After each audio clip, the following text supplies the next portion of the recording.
This conference will now be recorded. Yeah, hello everyone. Welcome to day 2 webinar on second international webinar on big data analytics and data science. So we will start our keynote sessions, and the first session is presented by Mr. Hafiz Abid Muhammad Malik from Arab Open University, Bahrain. Hello Mr. Hafiz. Yes, thank you, Ms. Razina. Are you ready I'm with your here. presentation? Yes, yes. Just allow me to share my presentation. I'm sorry I cannot able to hear you. I said just allow me to share my presentation. Is Am I that audible clear? to everyone? Yes, yes, I can hear you. Yes, we can hear. My voice is not clear? Yes, Yes, yes. yes. Okay. So the first talk is presented by Mr. Hafiz Abid Muhammad Malik, and the title of the talk is Data Extraction, Network Modeling and Analysis of a Complex Network. Okay, please So allow me I'm to going to share. make you the presenter. Yes, please.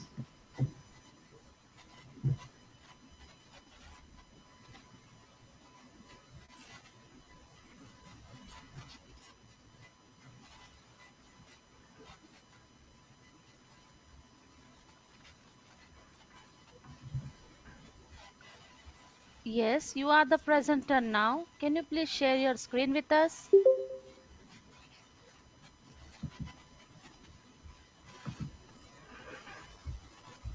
I hope you can see my screen.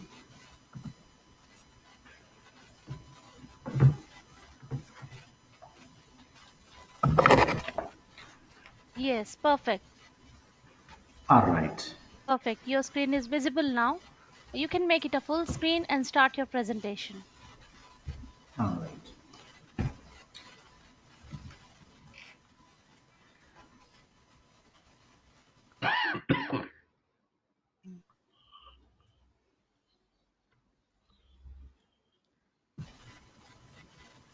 Okay, the title of my presentation is Data Extraction, Network Modeling and Analysis of Complex Network. I'm Dr. Hafiz Abid Malik. I'm a faculty member at Yeah, Arab Open hello. University, Bahrain. Yes, Yeah, I'm sorry for the interruption. Can you make it a full screen so that it can be yes, visible to already. everyone properly? Already I did this. Okay. Okay, I I nuts. think it's got stuck. We can see only the presentation, not the full screen. Okay, now can you see? No, I'm moving. no, it was on the same screen where we All can right, see all the okay, slides. no problem. No problem. I Okay. will share the complete screen, then it will be a good Okay, idea. okay. Hmm.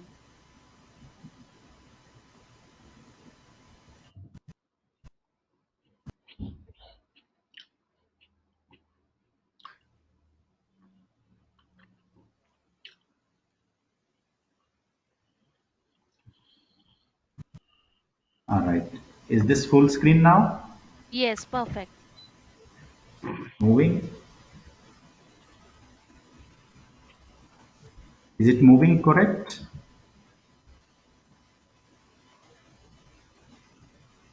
Yes, it's perfect now. You can start your Yes. All Yes, right. presentation. All right. Great. Okay. Thank you very much. And good afternoon in my country and other countries, maybe good morning. Anyways, good day to all of you. The title of my presentation is Data Extraction, Network Modeling, and Analysis of a Complex Network. I'm a faculty member at Arab Open University, Bahrain. This is the outline of my presentation. We will discuss about the introduction, then data extraction and its types, tools for data extraction. Then I will present a case study that how we have done the data extraction and how we have done the modeling of a complex network. Then finally, conclusion, and at the end, references will be shown. Once Martin Luther King, he said, "We are caught in an inescapable network of mutuality. Whatever affects one directly affects all indirectly. And this is very true. This is very true that we are living in the era of network. For example, I'm sitting here in Bahrain. Some of you are sitting in USA, in Dubai, in many other places. But now we are on a single platform. We are joined now. We have a network with the help of this data science conference. So data science conference is in the center and all of us are connected with this. So in this world, we can say that this world is really a big network. Whoever you wants to find, you can find with the help of your friends, with the help of your relatives. If you want to approach any person in the world, maybe after 6, 7 steps, maybe you will find a person that is directly connected with that the other person. So this is the beauty of the network. Many complex systems in the form of network structures have been a great focus of research since last 2 decades, especially since last 2 decades. Before this, there were networks, but people were not too much familiar about this sort of networks.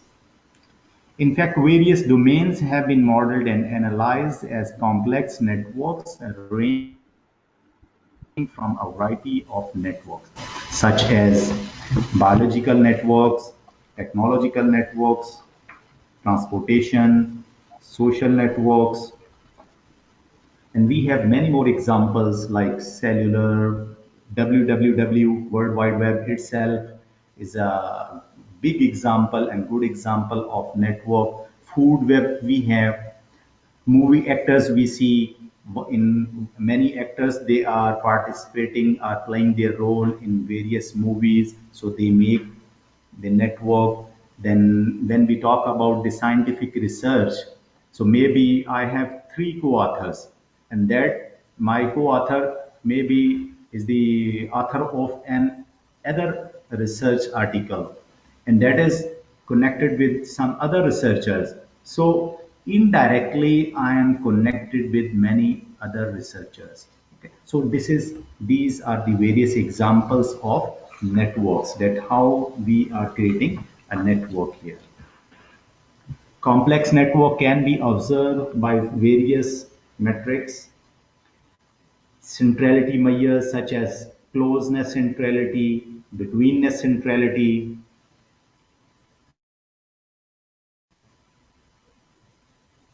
then short path length, local and global degree, and clustering coefficients. So all these are various different metrics that we utilize for the network analysis.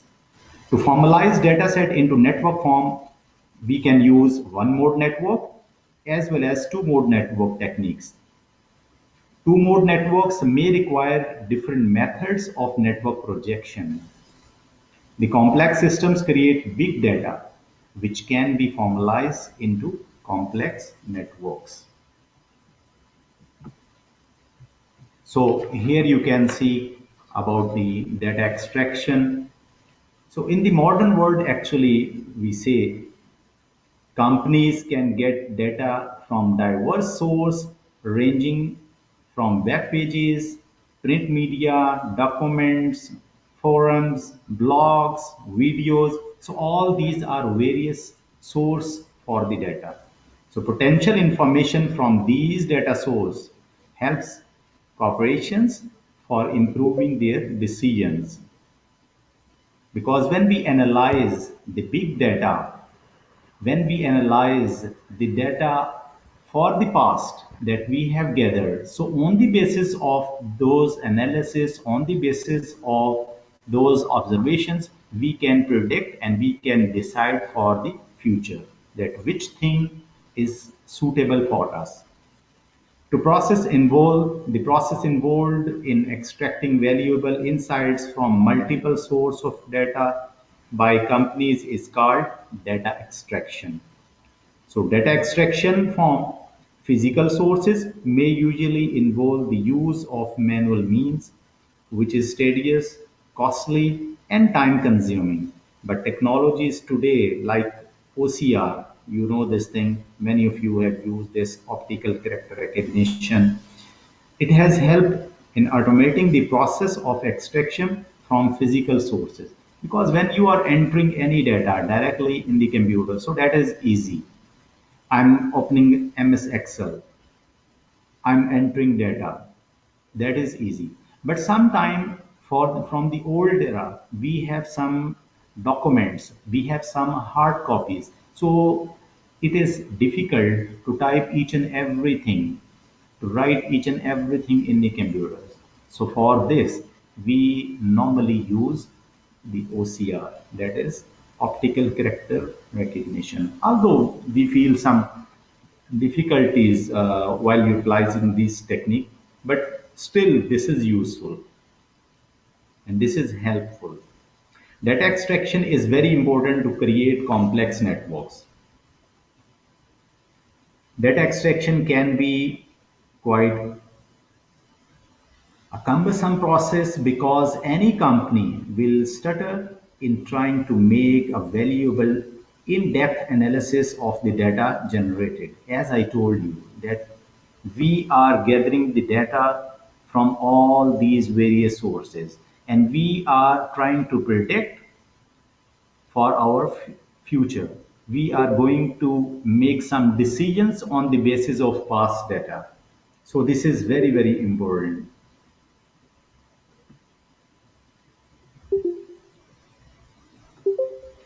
Now we see a lot of, sorry, we have different types of data structure. So these two types normally we use for the data extraction, that is structured data and unstructured data. So data structure is usually means normally we divide into these two types. So the first one, structured data, this type of data is already formatted in a way that fits the need of the project to be undertaken. It is arranged in a way whereby you do not have to manipulate or work on it before the extraction process.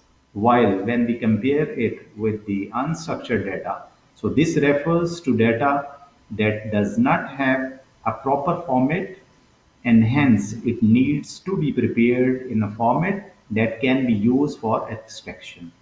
This involves the cleanup of noise from the data by removing white spaces, deleting duplicate results. Unstructured data can also be in the form of physical structure that may have a varying format. For example, many times we have utilized this. So trying to extract data from written notes, as I gave you example of OCR, then this would mean that the data needs to be arranged in a unified way before data extraction. And again, based on the type of data extraction tools will be available to perform the data extraction accordingly. So this is very, very important. These are the categories of the data extraction tools.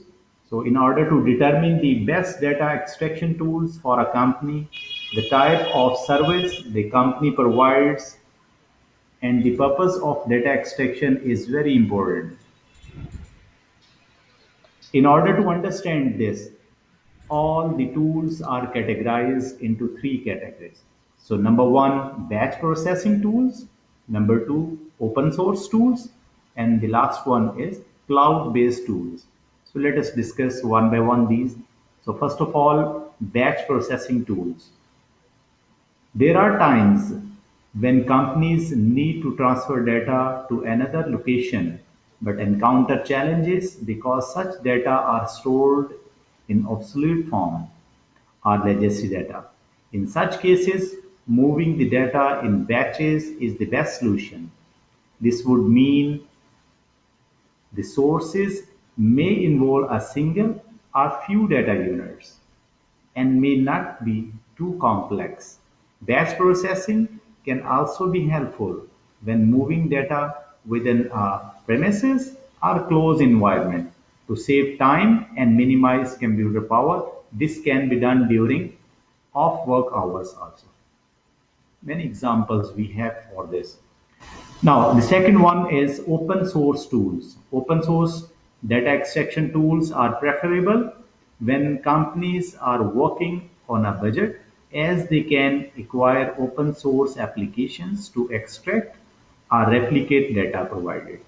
Company employees have the necessary skills and knowledge required to do this. Some paid vendors also offer limited versions of their products for free. Therefore, this can be mentioned in the same bracket as open source tools. The last one is cloud-based tools. So cloud-based tool data extraction tools are predominant extraction product available today. They take away the stress of computing your logic and discard the security challenges of handling data yourself.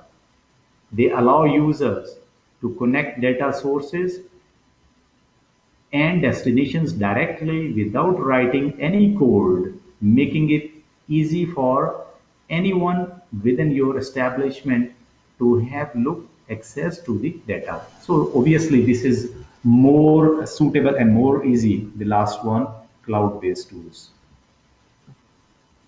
We have various tools for the data extraction. So in the market, you see, these are few examples. That is Hero, Octopus, Mass Hub, Out with Hub, Web Scraper. So these are the few examples. But remember, this is very, very important that selecting the right tool for your business needs, this is very, very important. So if you are not selecting the right tool for your data, it may lead towards the wrong decisions.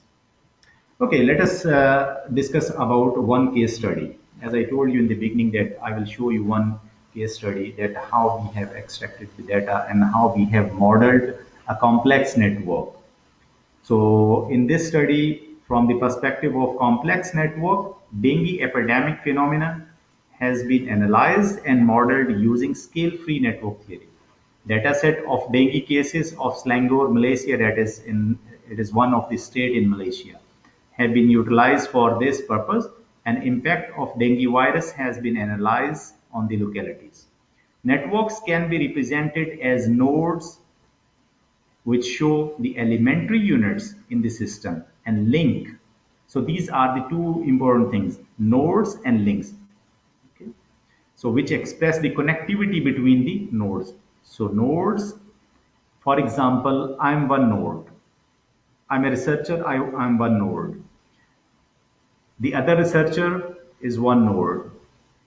As I gave you example before that I have two co-authors.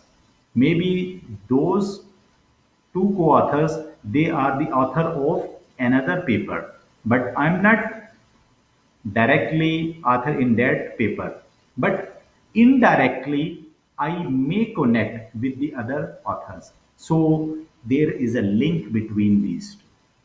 So dengue is a more affecting in tropical areas in the world about this case study when we talk about this.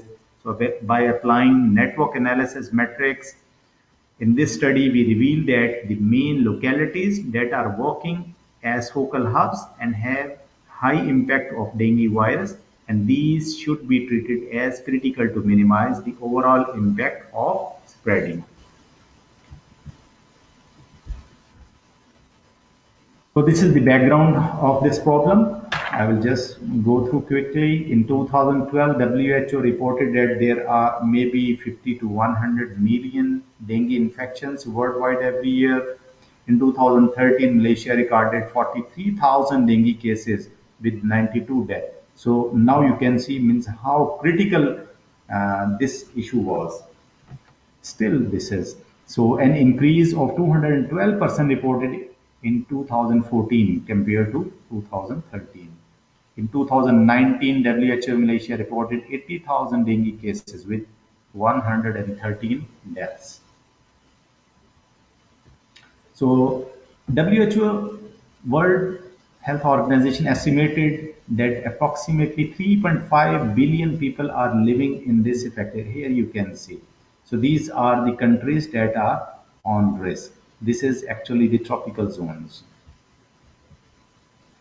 These were the dengue incident rates. As I told you that this study is based on the Malaysian states. So various states has been, means the data from the various Malaysian states has been collected, like this is the Perlis, Kedah, Penang, Perak, Johor Bahru. These are the various states. But the red one, if you see, this is Selangor. So Selangor has the highest risk and highest dengue cases there. So this study mainly focused on this state. So what is the motivation for this? So dengue virus has become a very serious health problem in Malaysia. Many researchers are participating in the medical and biological fields to understand and to minimize the dengue epidemic. In the same way, mathematicians and network analysis are also utilizing their expertise to comprehend and control its spreading from different perspectives. Which are the different perspectives? Just I gave you example that this is a complex network, that how people are being connected, how dengue virus is being spread. So in the form of network, we have modeled it and we have analyzed it.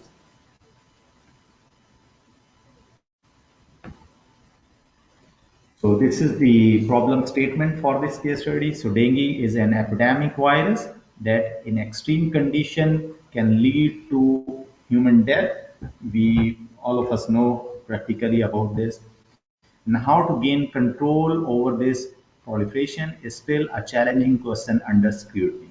To prevent from contagion of this ailment, it is essential to understand its propagation behavior. This is very, very important that how it propagates.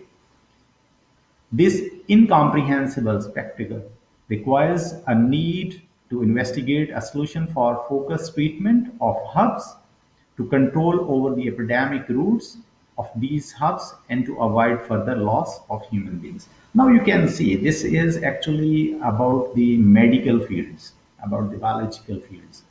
But still, mathematicians and the computer scientists, they are helping to understand these sort of networks. So these are the research questions. Here we can see what data extraction tools are suitable for it, which tools, which tool is good for two-mode network analysis. As I in the beginning I told you, we can make our network into one mode or into two mode, but here we have adopted the two mode network. Which network analysis metrics are appropriate for this network? As I told you, we have closeness, a lot of different various network metrics we have.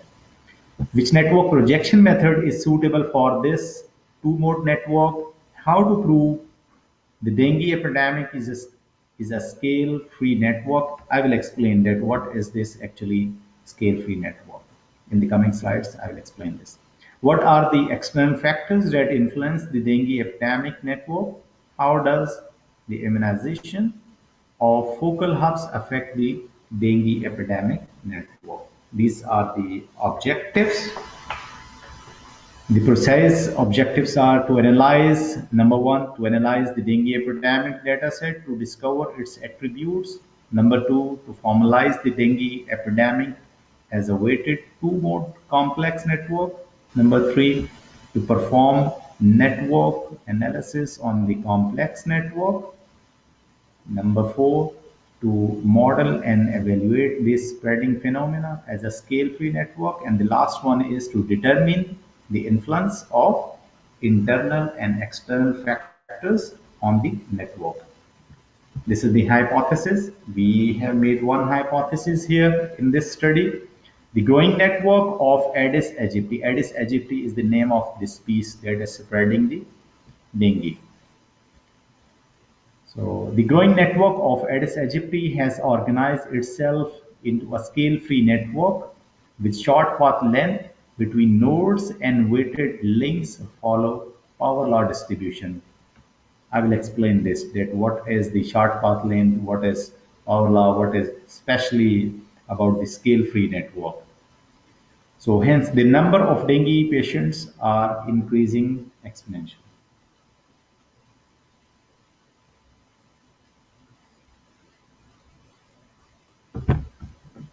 Okay, so what research tools we have utilized here? So these are the uh, research tools that we have utilized here.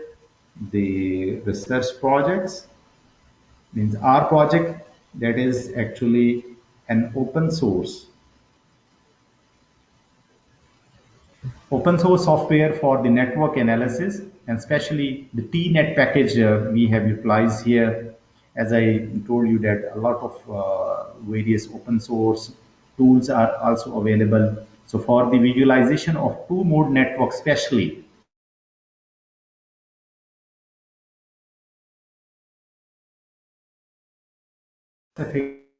this our project, so we have utilized this. Additionally, we have used the Igor Pro version 6.3 in different graphs. So these are the, this is the layout. You can see the big white screen. This is about the our project, and then different graphs we have utilized with the help of Igor Pro. When we, as I told you that I mentioned here scale free network. So when we are going to understand that what is a scale free network, so we need a comparison of two studies. I will tell you here. The number one is random graph theory. Actually, in 1959, Redos and Renai, these two scientists, they gave this idea that in a random graph, the individuals are connected to each other by a constant probability. It means each individual has an approximately average number of connections. In their model, they focus nodes should be connected randomly. So each node has equal chance to be linked here. So this bell shape, you can understand this. So everyone has the equal opportunity. Everyone means every node has the equal opportunity to be linked with other node. In 1999, Barabasi Albert, he gave the idea of scale-free network.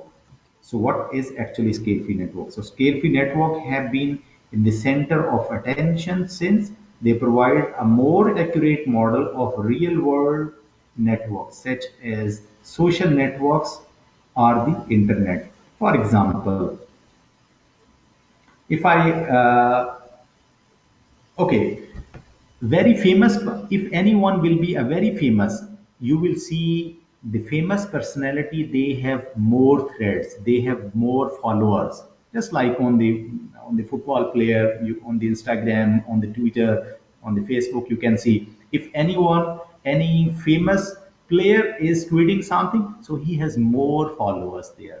So this is actually the theory behind the scale-free network.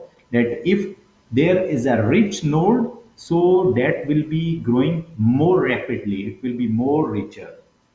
So scale-free networks are characterized by the existence of hubs, which are individuals with an unusually large number of connections, whereas most of the elements have very few links. Scale-free graph and its degree distribution follow power law form. So this is also very important thing here for the scale-free network. So this P of K here you can see is the probability of node degree distribution, and gamma is a scaling exponent, which is a numerical parameter called connectivity distribution exponent. So according to the Barabasi-Albert model, so there are two main steps. Number one, growth and preferential attachment. So what does it mean, the growth? It starts with a small network, small number of nodes. At every time step, a new node is introduced and is connected to already existing nodes. So what is this preferential attachment? So this the probability that a new node will connect to node that is already existing. So depend on the degree of Ki and node in such a way that this is the formula, mathematical notation for this preferential attachment. So in simple, if I give you one example about the preferential attachment, if you are given a choice, there is one famous personality and other side is a normal person.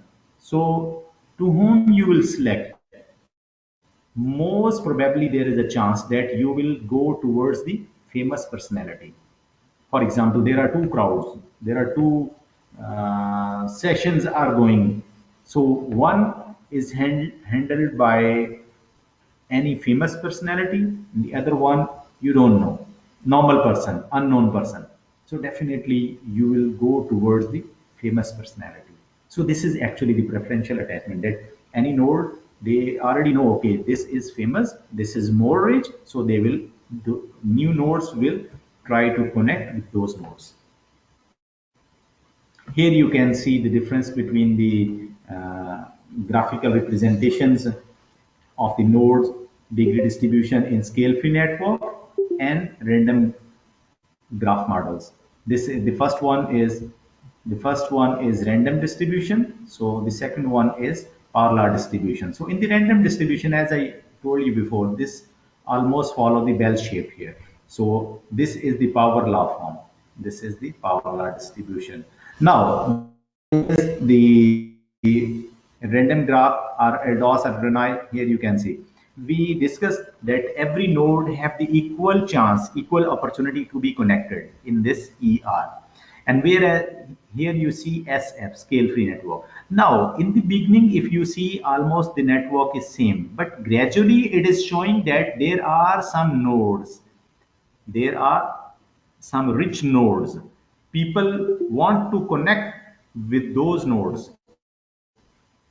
So this is actually the logic behind this scale-free network, that there are few rich nodes. There are few rich nodes and they are growing very fast here. Whereas in the Erdos and Renai means the random graph theory, so at the end you see everyone is connected approximately, means everyone, they are, they have the equal threads, they have the equal links. But here you see in the center, these nodes, they are more richer. So this is scale free network. So in this research we have as I mentioned you before, that in one state, that is Selangor. So Selangor is the one state of Malaysia. So we have collected the data and we did the data extraction and we have modeled it. Actually, this is the main important thing, that how we modeled it. So this is the example of the 6 data. There are 6 districts. So this is a small example. Now, this is the research methodology that we have utilized here.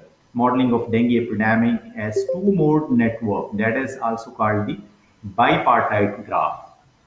So here you see we have the locations. In the first figure, if you see L1, L2, L3, L4, these are the locations. And these are the weeks, week 1, week 2, week 3, week 4. So how many cases were there in the week 1 on location 1? Then maybe the cases were disappeared in the week 2. Again, they reappeared in week 3. In week 4, no cases. In week 5, no cases. So you can see how we have formalized this network. So in location 2, so location 2, week 1, week 2, week 4, so week 3 and week 5, there were no cases. Location 3, L3, week 2, week 3, week 5. In week 4, in week 1, there is no cases. Okay, week wise we collected, means the government actually, the Ministry of Health Malaysia, they are collecting all these data. Okay, so raw data they are collecting officially. Then we projected it into one mode network. So location 1 is connected with location 3. Then location 2 is connected with location 4. And how they are. But here you see location 1 is not connected with the location 4. This is the practical and real implementation. These are not supposed things. So this is the real implementation, and this is the real time data what Ministry of Health Malaysia they have gathered. So all these networks are based on that data set. So this is the weighted form that we showed. Okay, in the location 1, in the week 1, 7 cases were appeared. In location 1, in the week number 3, 9 cases were appeared. So similarly here you can see on the location 4, in the week 2, 6 cases were appeared. Then location 4, week 4, 7 cases. Location 4, week 5, 9 cases. So this is called the weighted data. Okay, we have given the weights, and we have projected the network of dengue after applying the sum methods. There are different projection methods, so we have utilized the sum method here. Now we have applied three projection methods. Number one, the weighted Newman, then sum method and binary. So on the basis of their results, we selected the best method, which is more appropriate for the data set. So the following network analysis metrics have been utilized in this study. Here you can see this matrix, degree of node, node centrality, degree centrality of node, distance, short path length, closeness centrality, betweenness centrality, eigenvector centrality, density of network, clustering coefficient. Okay, so actually the degree is the number of links a node has, the number of other nodes that a node is connected to, primary or secondary. So closeness centrality is the inverse sum of the shortest path lengths. Betweenness centrality is the number of shortest path that pass through a node. Eigenvector centrality says connection to a more important node is the more important, most important. That means all connections have not equal importance. So this is very important. Then these are the findings, real-time findings. Okay, these are the this is the projected graphical representation of the dengue network of clusters. Here you can see. So these are the various localities. These numbers you can see as I showed you that L1, L2, L3. So these are the okay. So here you can see these are the localities how they are connected after the two mode network. So we have projected it into one mode network. These are various other results. This is the clustering coefficient of dengue network. Just I'm going through these. Okay, density of clusters we found where network is more dense.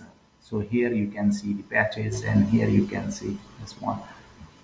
Now, power law resemblance, as I showed you here in my previous slides here, at what is the power law representation. So here you can see this is the power law representation. So this is our hypothesis also, that which one is, I mean, this dengue epidemic follows either power law distribution or random.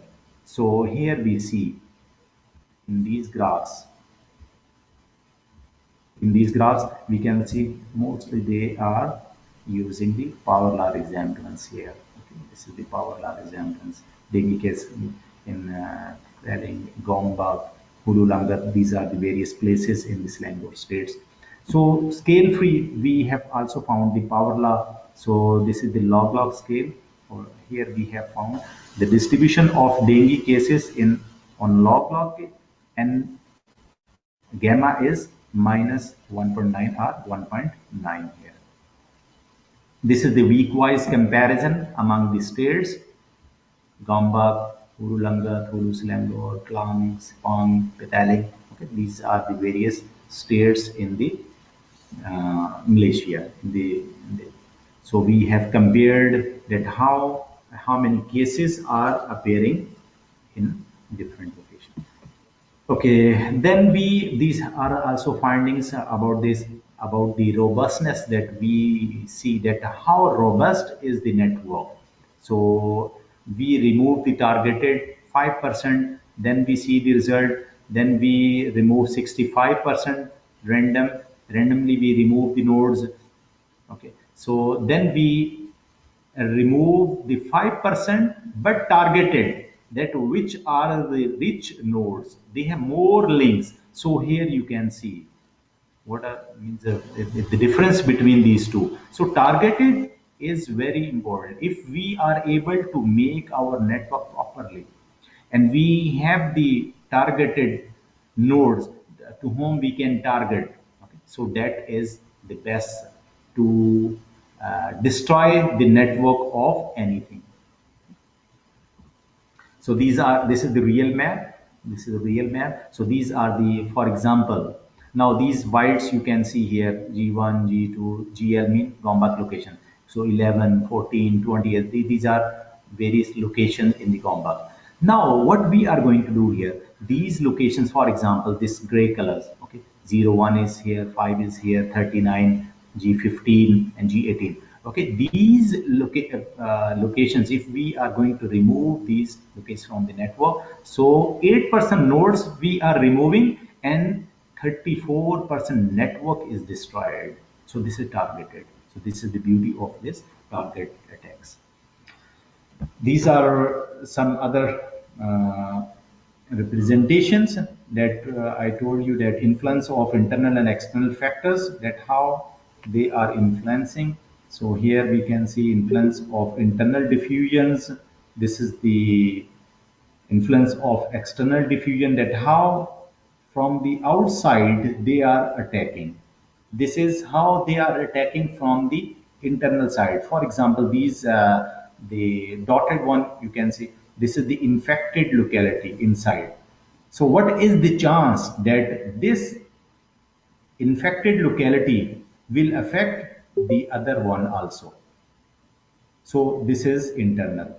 Now this is the blank one. So Li3 is the infected. So how much chance it has that it will infect the L1, Li5. Now here from the outside, how they are attacking, how they can affect. So this is the external influence of external diffusion. Okay. Now this is the comparison between the case 1 and case 2, means that this is the influence of this is internal diffusion and this is external diffusion. Here we have compared these two. So here influence of external suppression means how we can suppress any network. For example, there is one technique that is called GM, genetically modified mosquito. If we send some genetically modified mosquito among the infected mosquitoes, so how they can destroy the network of dengue epidemic. Dengue, Aedes aegypti, I told you, this is the name of this species. All right, so this is the conclusion of my presentation, that the existence of hub in a scale-free network is an advantage as well as this is a disadvantage at the same time. Advantage in this way, that if we want to destroy any network, so easily we can destroy. So for us, for example, there is a bad network, so we want to destroy, so we can destroy. But if some other person, means that the network is good, but the negative mind persons are the other side, they want to destroy this, so even they have the opportunity to destroy this. So both it has advantage as well as it has disadvantage.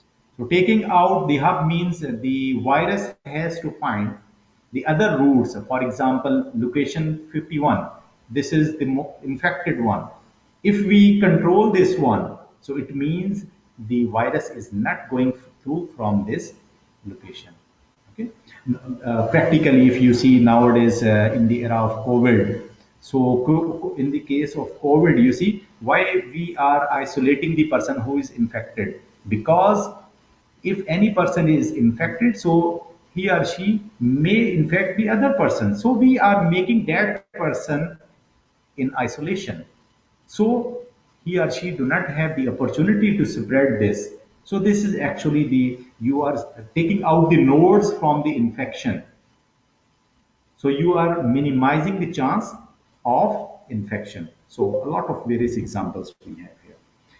All right. So this is the future work. In the future, as we have done the study on the dengue epidemic, so Zika virus is there, COVID-19, the latest thing you can do. This is a good idea for the new researcher and young researchers. I see many young researchers are sitting in front of me.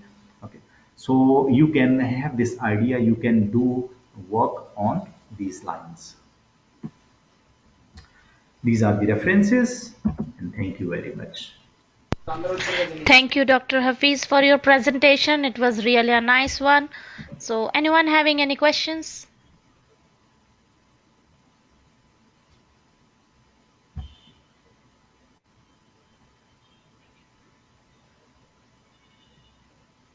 Okay, no questions, I think. May I have? This is Dr. Muhammad Abrar. Yes. Yes, please.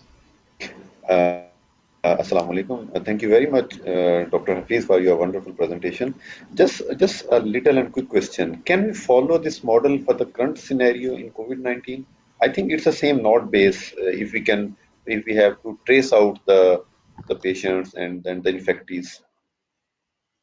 Thank you very much, Dr. Abrar. And as I mentioned earlier, that many good researchers are sitting here. So I gave this opportunity to the young researchers that they can apply the same model on the COVID-19. Because in the COVID, you see one person, one main hub is there that is spreading this virus. Okay, so if we control those hubs, so easily we can control the whole scenario. Okay, so definitely we can apply this model, this dengue model, to the COVID-19. All right. Thank you, Dr. Hafiz. You're welcome. Oh, okay. Thank you. So, anyone else having any questions?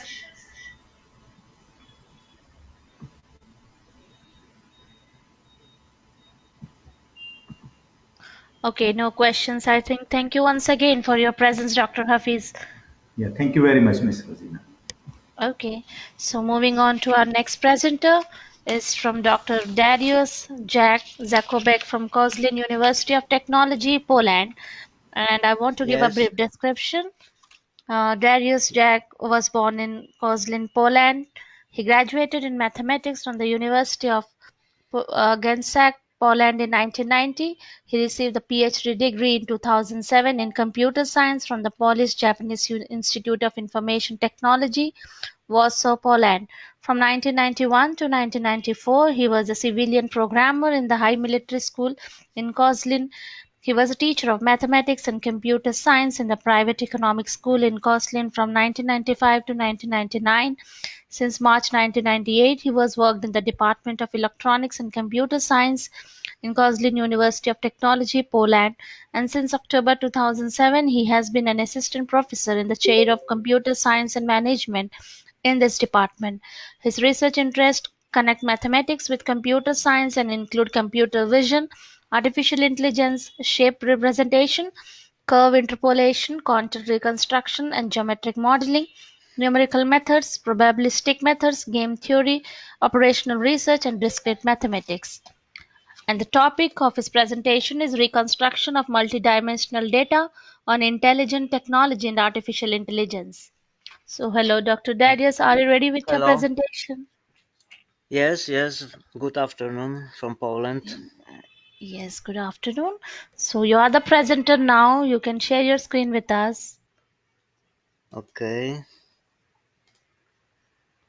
Yes, perfect. It's visible. You can make it a full screen and start your presentation.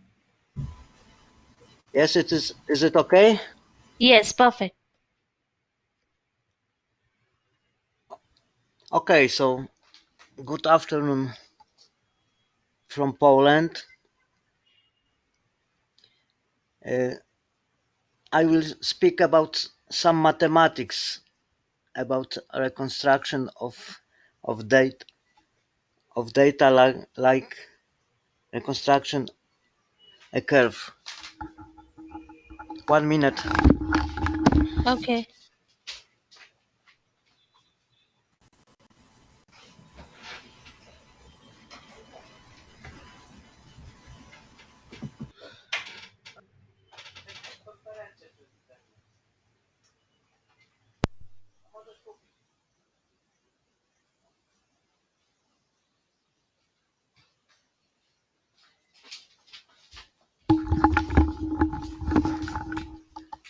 Okay, so I have some problems. Okay, you can continue now. Yes. Koszalin is not very big city, 100,000 of people. My faculty is Faculty of Electronics and Computer Science. And here is Poland. Here is my town Koszalin. Here is Baltic Sea, Baltic seaside. And if we have in mathematics interpolation, yes, interpolation means a formula of function between some points. Of course, for example, if we have some cities, we have road map and we don't need formula. But if we have only points, yes, the simplest formula it is linear interpolation. And in general, if we have points in 2 dimension or 3 dimension or n dimension, it is very important to calculate values between our points. How to model a curve, a graph between some points. So in classical, yes, in interpolation, it is polynomial interpolation between points and extrapolation. Extrapolation means values outside the points. Yes, so we have some data, some known points in 2 dimension or 3 dimension, and we would like to reconstruct to calculate points between.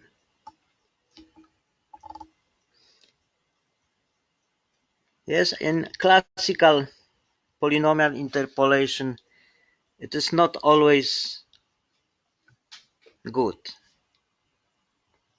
And our problem is how to model a data, how to model a function between our nodes. Yes, so we have some nodes, some points. Here is example in 2 dimension, yes, to to show how it works. First coordinate between nodes, it is simple. It is parameter alpha between 0 and 1, and each value parameter alpha gives us first coordinate. But what about value? What about second coordinate? We have here two parts. First part,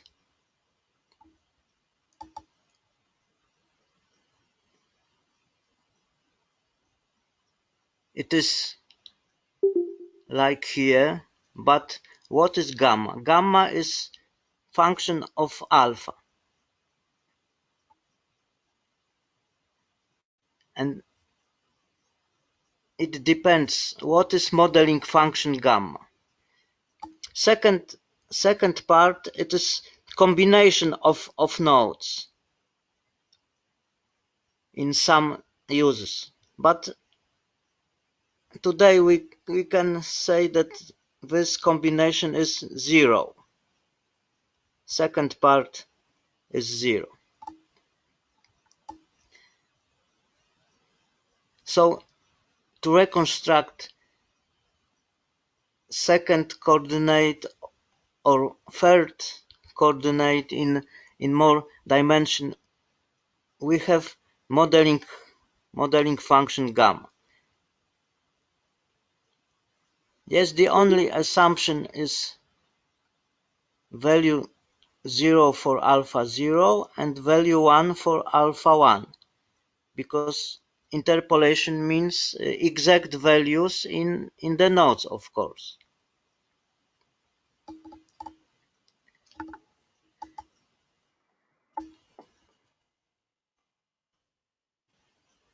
So reconstruction of values between two successive nodes depends on modeling function. In the simplest way, yes, if gamma is alpha, it is simply a linear interpolation. Yes, gamma equal alpha, it means alpha power 1. And all these modeling functions has value 0 for alpha 0 and value 1 for alpha 1. Of course, it depends on particular situations what modeling function will be used. Yes, but all of this function gives us exact values in the nodes, like must be for interpolation.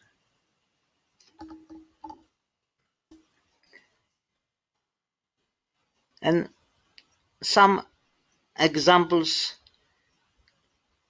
why classical interpolation by polynomial, Lagrange polynomial or Newton polynomial are not always very good. Yes, for example,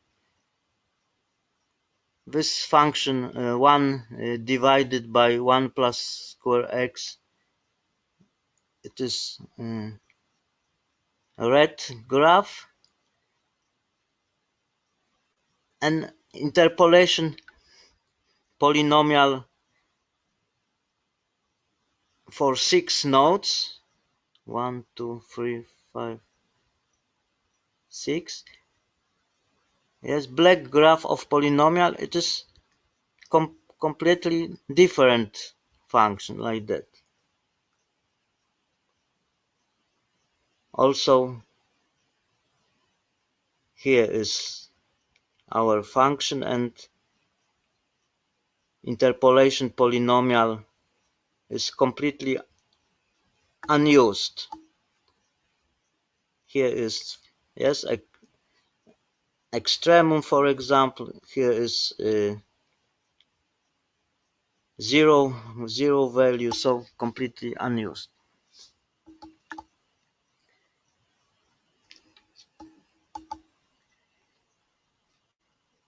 And here is some examples of modeling by modeling function. Yes, this is our function. Our nodes are in x minus 1, minus 0.5, x0, and last node x equal 1. Yes, in the nodes are exact values, error is 0.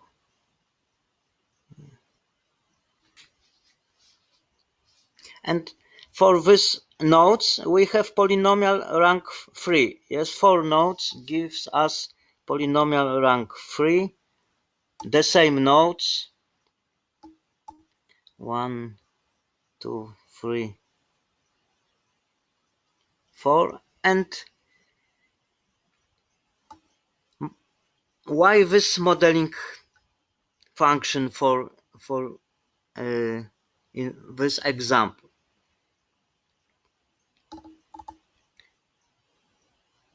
Yes, this function is chosen to have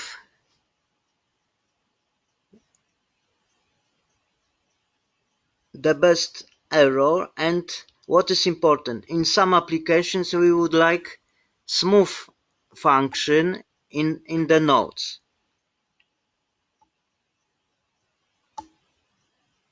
So for this, some points left part and right part are such parameter, then left derivative and right derivative in 0 is equal. We have uh, smooth graph in, for example, 0. And of course, we can calculate any values between -1 and 1. Yes, here are some chosen points to compare error. Here is error in my modeling, and here is error in polynomial interpolation. And for this 10 points left part, yes, left part, maybe polynomial in this points gives us some less error, but right part is extremely huge error for polynomial, for this right part. Yes, so taking all reconstructed points between -1 and 1 for this example, this modeling function gives us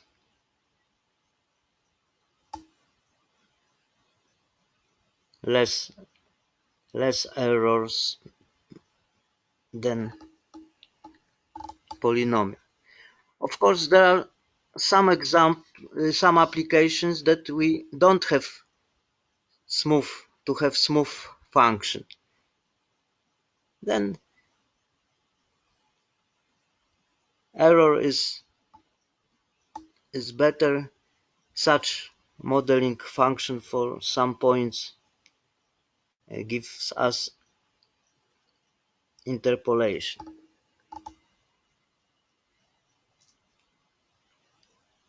What is danger in polynomial interpolation? Here is classical formula for error, and here is derivative rank n, right?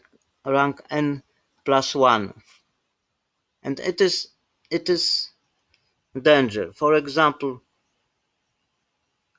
exponential function 2 power x, error is okay. Here is for 4 points x,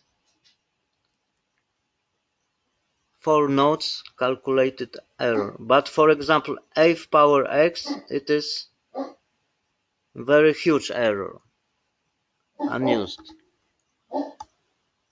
Yes, here is, sorry, here is 2 power x, and it could be modeled by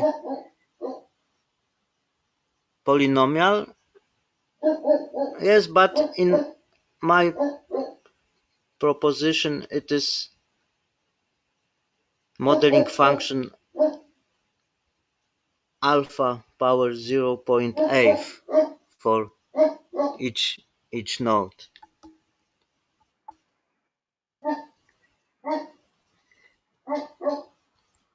Second example is 1 divided by x. Also classical examples. Also we have four nodes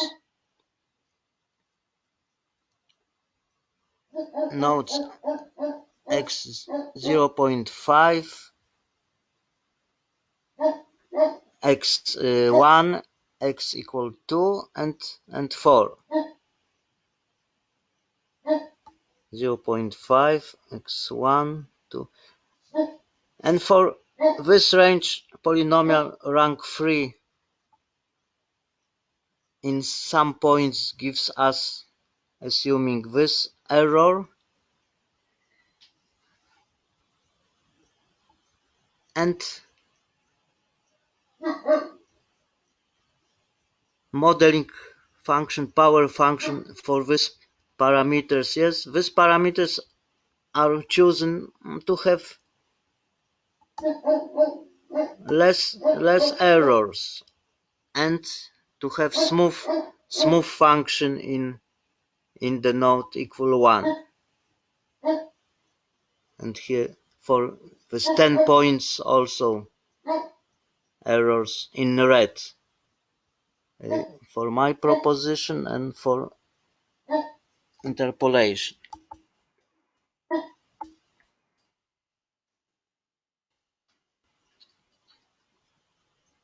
If interpolation is not smooth, error is better for these parameters. Maybe the simplest example, absolute value function. 4 nodes. In this range, 4 nodes, we have polynomial rank 3. Of course, we can calculate separately left part and separately right part, but in my proposition it is not necessary. We have 4 nodes in this range, and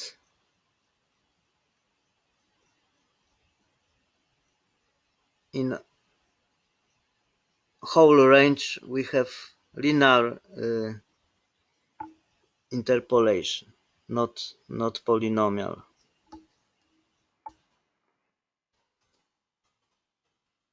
And in the table, yes, exponential function 2 power x could be interpolated by polynomial, but 3 examples, yes, classical examples for Newton polynomial or Lagrange polynomial has less errors in my modeling.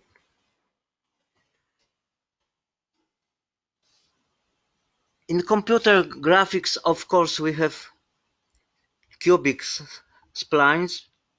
Yes, cubic splines are polynomial rank 3 in some range, but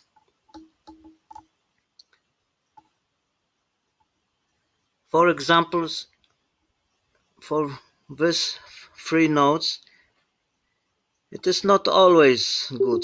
In many calculations, polynomials have extremum between the nodes. Yes, extremum between the nodes could be danger. Like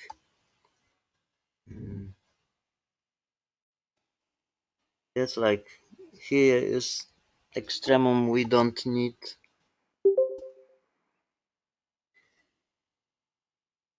So in representation of curves, we can say this is parametric form for curves. Yes, parameter alpha and formula for first coordinate, second coordinate, third coordinate, and so on also could be modeled by choosing a modeling function.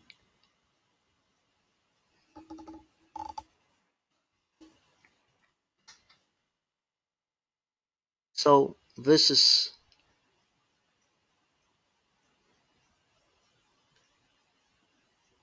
formula first coordinate, second coordinate. Yes, I name it 2 point smooth interpolation because it is modeling of data between two successive nodes. Yes, each pair of nodes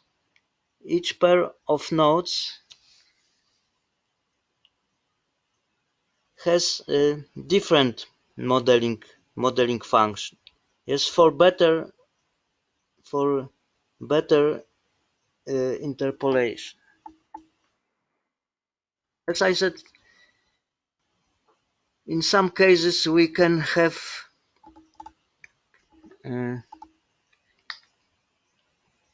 here in combination of nodes. As I said, in the simplest case, this combination is 0, but for example, some combination of 4 nodes could be like here. What is important? No matter if the curve is opened or closed, so it is not only a graph of function, not only classical interpolation, but also we can reconstruct any curve, opened or closed.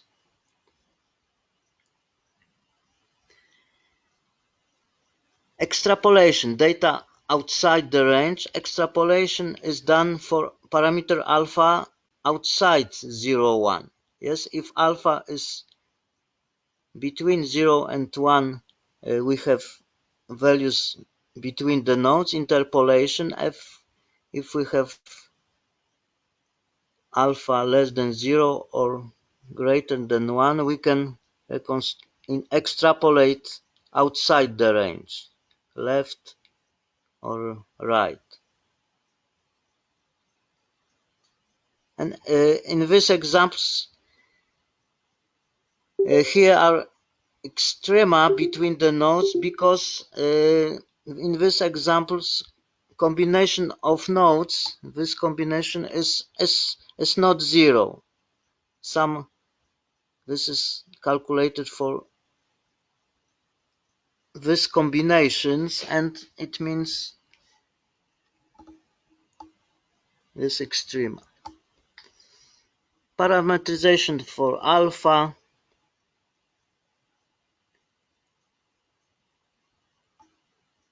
reconstruction of irregular shapes or curves, opened or closed.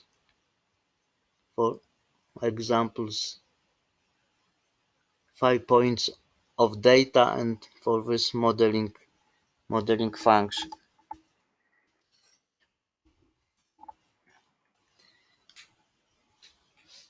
Some graph, some data where it's important to reconstruct a curve. In biometry analysis, some curve for fingertips, human shape of human body, if in biometry a curve of motion, a curve of gesture and movement. Yes, we can have some points for the shape of body and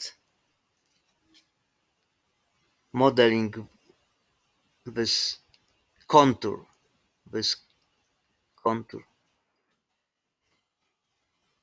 In 3 or more dimension, for example, third coordinate z, yes, is the same formula for another modeling function gamma.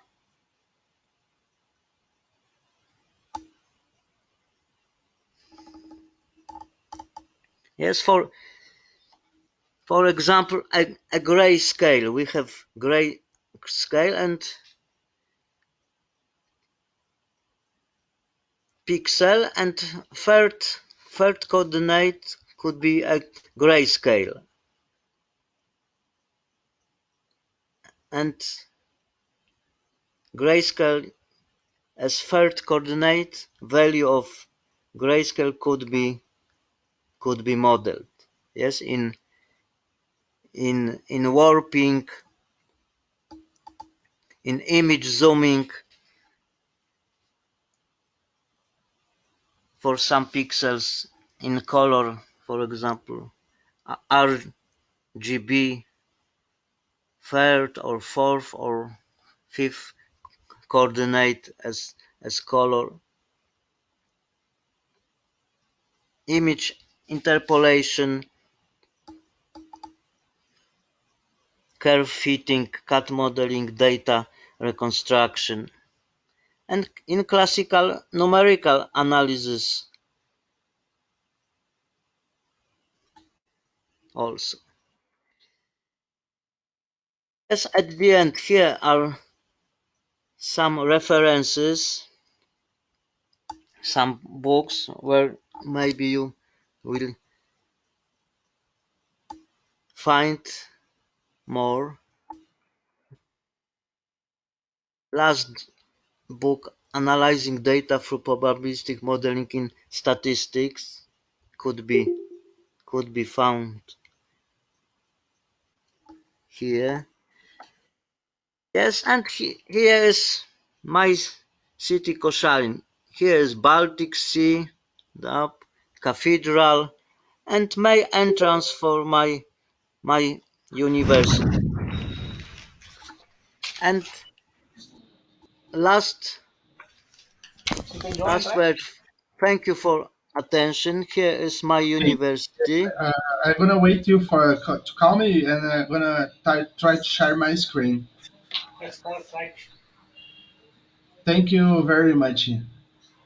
Yes, and here is Bye here bye. is here is examples of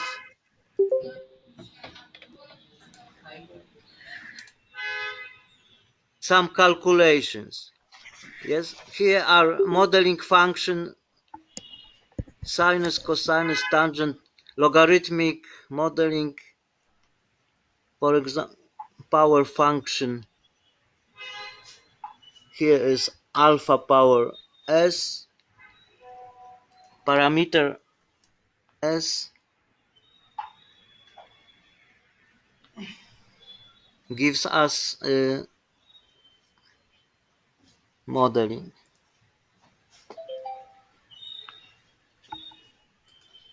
Okay, so thank you very much. Thank you very much for attention. Thank you, Dr. Darius, for your presentation. Is anyone having any questions?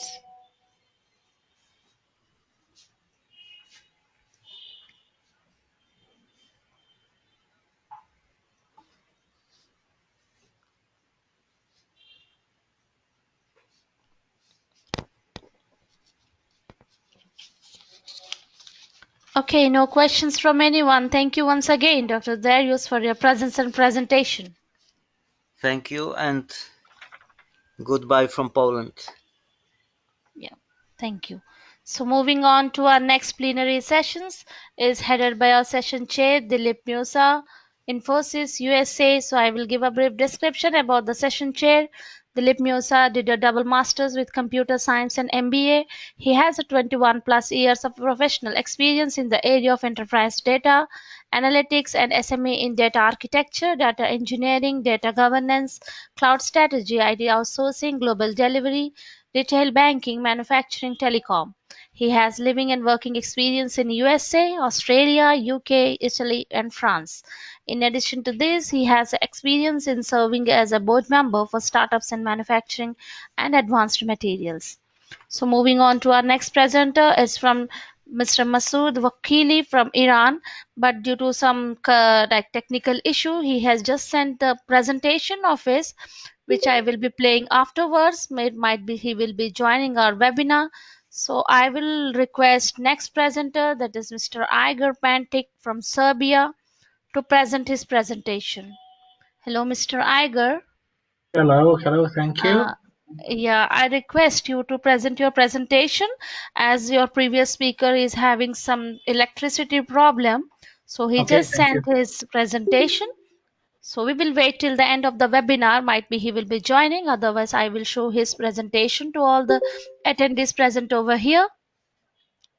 So I'm going to make you the presenter, and the topic of Mr. Iger Pointic presentation is application of artificial intelligence methods for detection of physiological and pathological changes in cells. Yes, you are the presenter now. You can share your screen with us.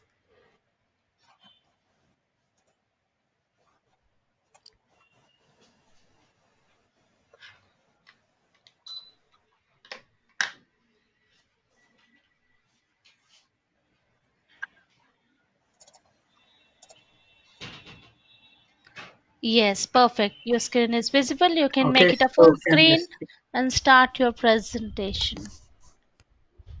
can you see the full screen now? Yes, yes, perfect. No, yeah, it's not a full screen, but your screen is visible. Okay, thank you. So first of all, I would like to thank the organizers for this kind invitation to present this topic. The title of this presentation is Application of Artificial Intelligence Methods for Detection of Physiological and Pathological Changes in Cells. I'm Professor Igor Pantic from University of Belgrade, Serbia. I'm also an affiliated professor at the University of Haifa in Israel. So we are, first of all, this is a very, very broad topic that covers a lot of fields, and it is impossible to cover it everything in a single presentation. So today I will be just focusing on the approaches that we at the University of Belgrade apply for in cell biology predominantly and cell physiology. As you very well are aware, there is a rapid development of information technologies in the 21st century. And over the past 10 years, many machine learning methods, artificial intelligence methods have been developed and tested in the medical fields, especially in the field of radiology. But also in fundamental medical sciences such as histology and pathology and physiology. What we actually apply are artificial intelligence methods for image analysis, where we use results from image analysis as inputs to feed machine learning models to make those methods more accurate in analysis and recognition of cells. So there is a wide application of this, particularly in the field of pathology.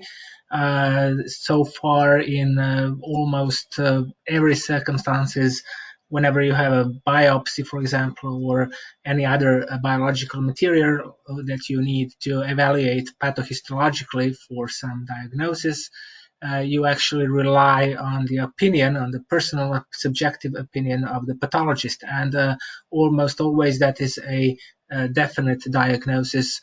What pathologists say, that is the end, that is the diagnosis. And based on that, many therapeutical approaches are being actually implemented and developed. For example, is something benign or malignant? If pathologist says that is a malignant change in malignant tissue, the patient will most certainly receive chemotherapy. So potential mistakes, errors done by a pathologist are really catastrophic for the patient. And that's why there is a necessity to improve pathophysiological diagnostics by including computer analysis methods. And with the development of artificial intelligence and machine learning, today it is possible to do that. So you probably all know this graph. So artificial intelligence is a very broad field. It includes, according to some authors, machine learning methods, and within machine learning methods there is a specific subfield that is called deep learning. It consists of, for example, convolutional neural networks and recurrent neural networks. And it is especially valuable in image analysis. According to some other authors, artificial intelligence and machine learning are not the same field. They do overlap, but they are separate fields. And deep learning also can be belong to AI, but doesn't necessarily need to belong there. It can be just a subset of a machine learning. There are various machine learning approaches that can be used in cell biology, and basically almost all approaches that you generally use for data analysis, you can use it also in cell biology fields. So basically, supervised learning can be used, for example, for recognition and classification of cells, or for predicting some specific pathological change inside the cell nucleus. In supervised learning, the computer is presented with an example input and their desired output that is given by a teacher. And the goal is to learn a general rule that maps inputs to outputs. So basically, the computer receives input and output, and it has to devise a rule that will follow later. In unsupervised learning, that is also possible to use in experimental physiology. There are no labels that are given to a learning algorithm, and it is we leave it on its own to find the structure in its input. And unsupervised learning can be goal in itself, or it can be a means towards the future learning. So it is also sometimes used, especially in toxicology, especially to predict to develop a model that is Yeah, able hello. to. Yes, can Hello, you hear me? Professor Iger. Yes. Yeah, actually the slides are not moving, Sorry. and it's not also full screen. Yeah, okay. I will just try to do this again. Okay, share. Yes. And Sorry. I would request from the first slide, as the speakers are requesting. Yes, okay. Wait.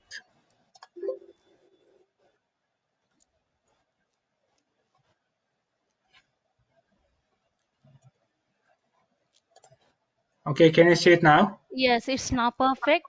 This And is can you please start the presentation, as the many speakers have questioned like the slides are not moving, so it is some. okay. Yes, perfect. Can you see it moving now? Yes, yeah, it's now perfect. You can start your presentation. Okay.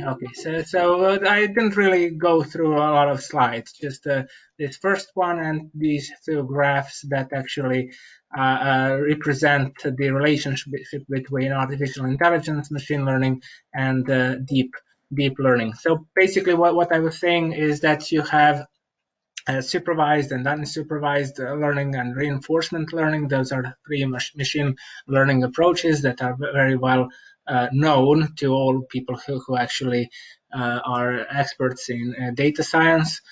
So when it comes to experimental physiology and cell biology and toxicology, probably supervised learning is the most commonly used and most important. And when you see those publications that are being published in 2021 or in 2020, you will see that maybe 95% of all those publications in the field of cell biology actually use supervised learning whenever they are trying to apply artificial intelligence or machine learning in their methodology. Unsupervised learning is a second approach. Reinforcement learning is a third approach. So in reinforcement learning, a computer program interacts with a dynamic environment in which it must perform a certain goal, and as it navigates the problem space, the program is provided a feedback that is something like a reward or punishment, or it's better to say reward, which tries to maximize. So those are the approaches. As I said, supervised learning is probably the most important. It is it can be active learning, it can be classification and regression. So usually in cell biology and in toxicology, you use classification. For example, you have a damaged cell and the cell that is intact, or control cell, and you will use some approach that classifies those cells into damaged and undamaged, or control, and then you test it for accuracy. Or also you can use regression analysis if that outcome is not if it is continuous, if it is not categorical. It is also relatively commonly used. So what kinds of we actually did a survey of the methods that are being used predominantly in cell biology, and we came up to all of these basically methods. So there are papers that use support vector machines, linear regression, logistic regression, Bayes networks, linear discriminant analysis, decision trees, k-nearest neighbor algorithm, neural networks, and similarity learning. If you want to know what is most commonly used in fundamental medicine and in cell biology, probably it would be linear and logistic regression, because they are very simple. They can be relatively easily trained and relatively easily tested, those kinds of models. But also today, neural networks are extremely popular. Not only those that belong to deep learning, but also very simple neural networks, such as a multi-layer perceptron that you can easily train, design, make, or change if you are not satisfied with its accuracy. So I will just tell you a few things about how we actually, what we use as an input. We use a method that is called a gray level co-occurrence matrix. It is a form of textural analysis. So it analyzes a texture in an image, in a two-dimensional signal.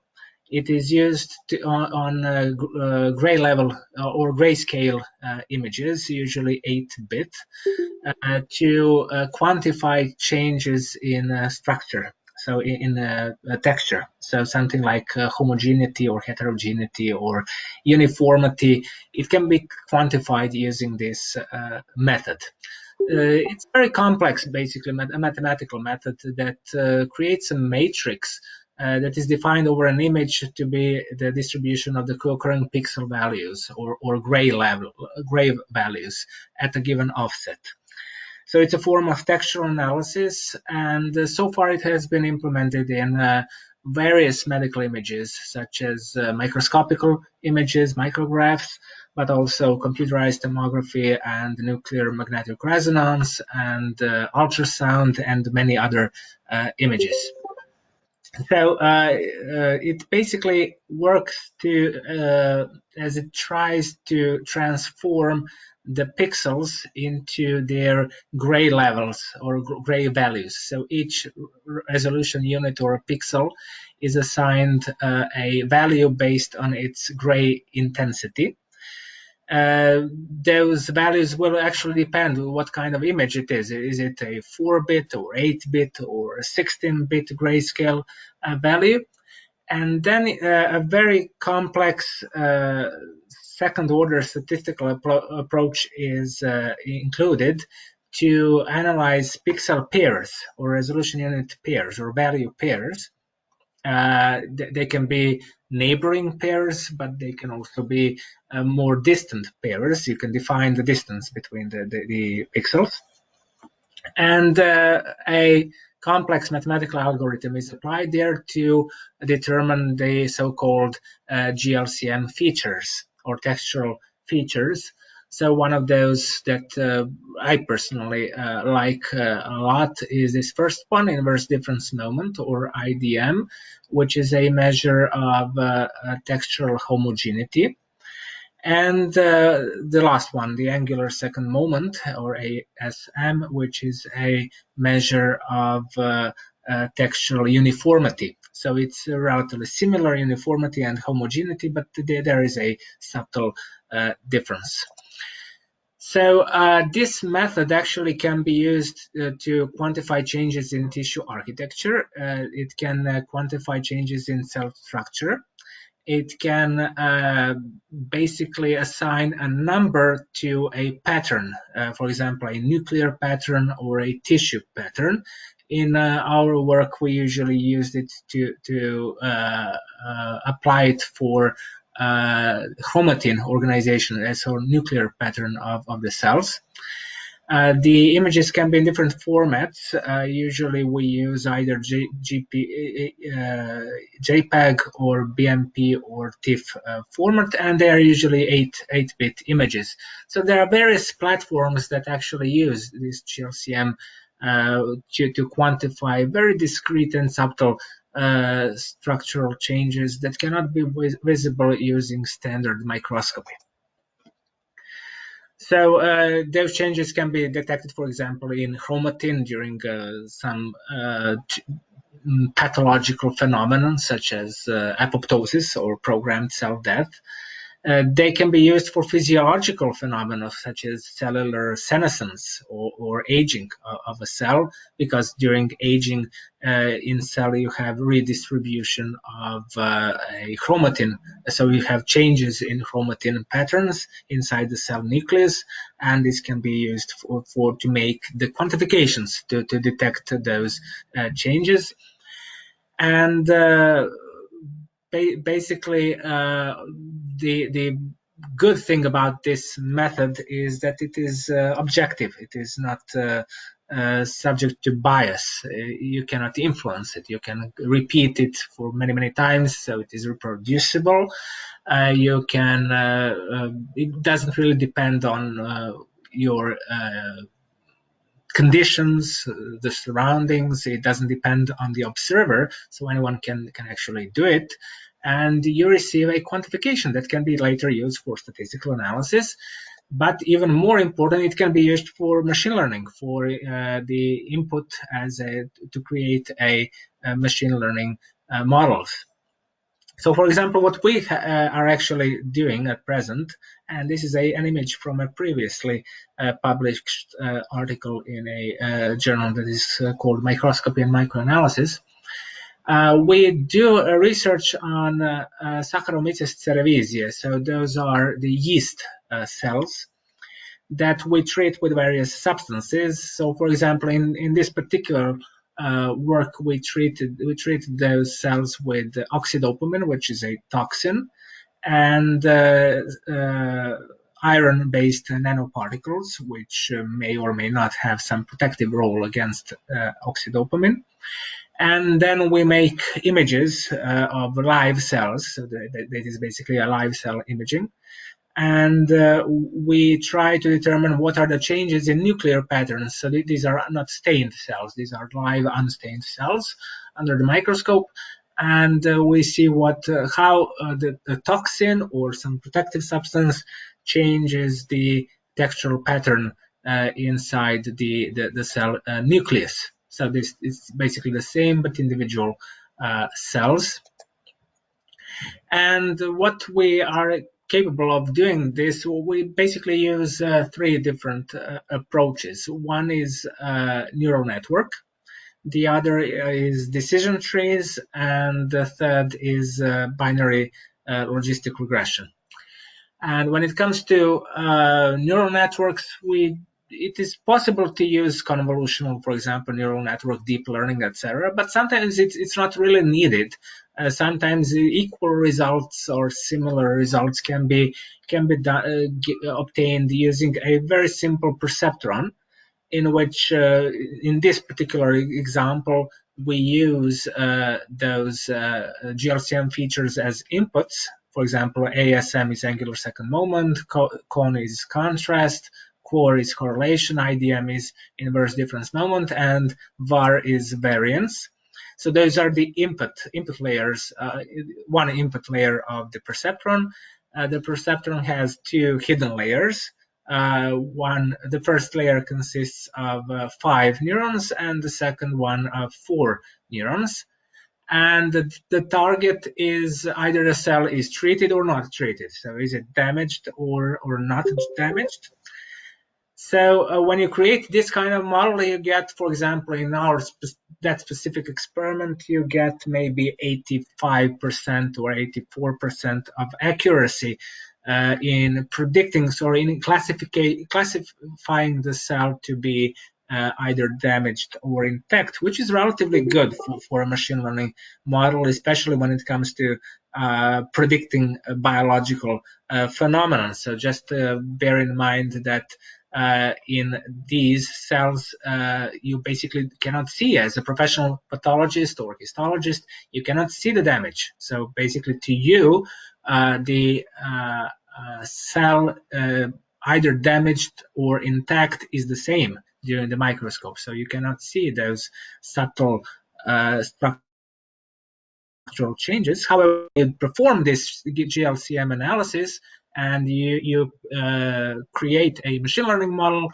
you actually get a 85% accuracy in classifying the cell to be either damaged or undamaged. And the other possible approach is decision trees and random forests. And generally, decision trees, there are many of them, different ways how you can create and different strategies. We generally use a chi-squared automatic interaction detection, or CHAID tree, in which you basically create a set of rules based on the input and based on those GLCM features. So, for example, that lowest part of the tree, it focuses on inverse difference moment. Is it higher than some value or lower and equal than some value? And then if it is yes or no, then you go to the other node, etc. Then you build a tree. And the third possible option is to create a binary logistic regression model, in which also the target will be binary. So it will be either damaged or undamaged cell. And it's a relatively simple model. It's much more simple than perceptron or decision trees, but it also works. It can also obtain relatively high accuracy.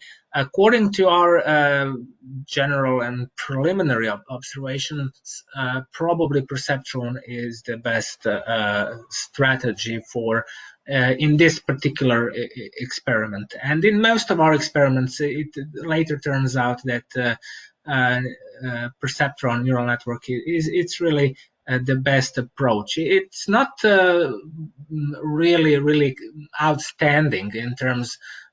Decision tree may get maybe a few percent lower accuracy, but it will also be relatively accurate. The same goes for logistic regression. Although much simpler method, it will also have a relatively high accuracy, sometimes even above 80%. So what we actually do, how we create machine learning models, since we are all doctors and we are not programmers and we are not really data scientists in terms that we don't have a formal education in that field, we use something that really facilitates all this, and that is a SPSS modeler.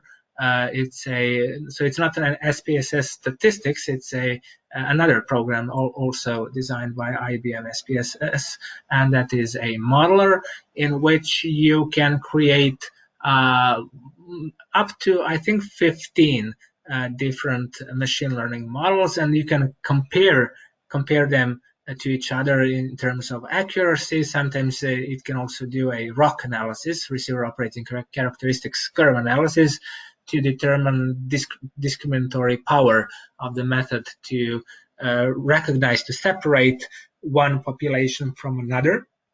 So it's relatively simple. You just create a stream, you assign a type to your variables, you partition the variables. For example, you can use 30% of the sample for testing and 70% of the sample for training of the model.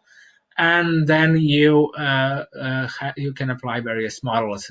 In this particular case, you can see we use a logistic regression here and neural networks and a tree model, and then you get those results, which are really nicely presented and can be later used for some other purposes. So all in all, in conclusion, machine learning and artificial intelligence in general, they are really new fields in medicine, and very exciting fields in medicine. And there is a lot of really space to research in that field, because that multidisciplinary approach is lacking. And even today, although you have a lot of high-tech, state-of-the-art equipment in many medical laboratories and clinical practices, you lack actually this kind of expertise in terms to have a programmer, to have someone who is familiar with data analysis and machine learning in that medical research field. So many areas are not investigated properly. Many areas are simply yet to be improved by machine learning. So we can expect that in the future it will be a very exciting field, and it will basically be a future of many medical research areas. So again, thank you for the invitation, and I would be happy to answer all of your questions. Thank you, Mr. Igor Pentik, for your presentation. Is anyone having any questions?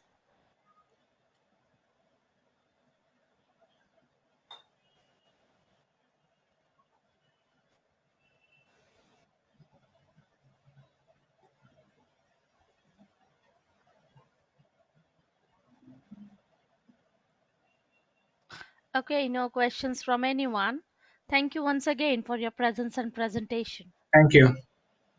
So moving on to our next presenter is from Dr. Farah Zamili, University of Sousse, Tunisia. Hello, Dr. Farah. Hi, hello everyone. Yeah, Yes, hi. Are you ready with your presentation? okay, so can you give me permission to Yes, share? yes, yes. Yeah. Okay, thank you. Mhm.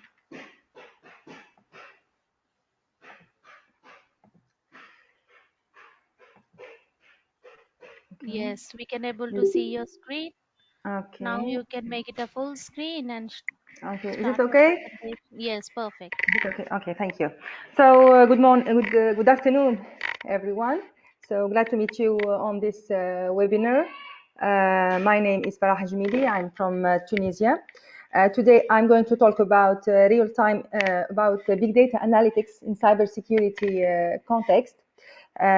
If you have any question, I will try to answer them afterwards. So to start with, I'm going to introduce myself. So I'm actually currently an assistant professor at University of Sousse, Tunisia.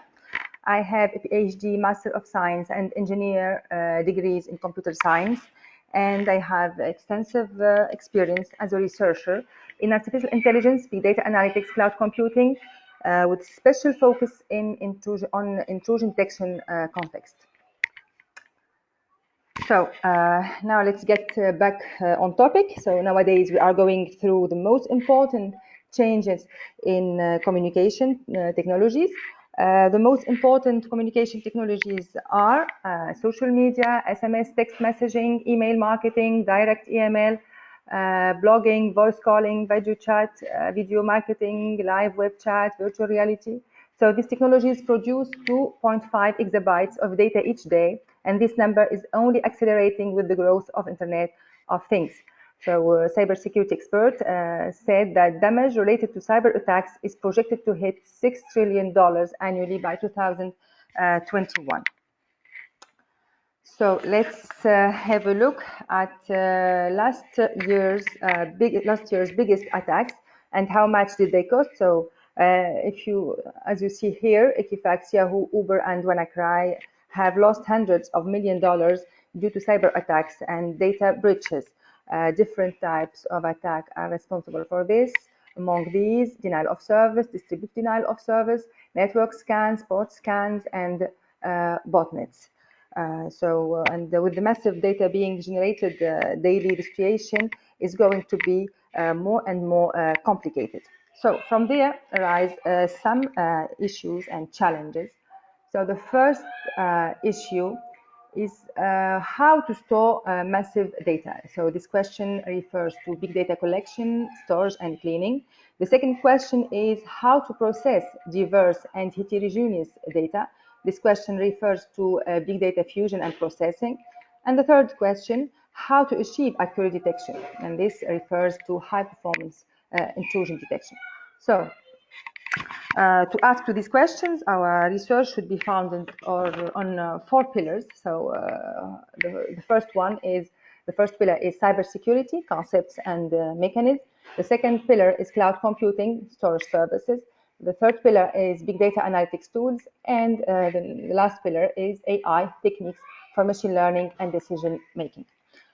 So let's start with the first pillar, which is cybersecurity. So what's cybersecurity? It is the application of technologies, processes, and controls to protect systems, networks, programs, devices, and data from cyber attacks. It aims to reduce the risk of cyber attacks and protect against the unauthorized exploitation of systems, networks, and technologies.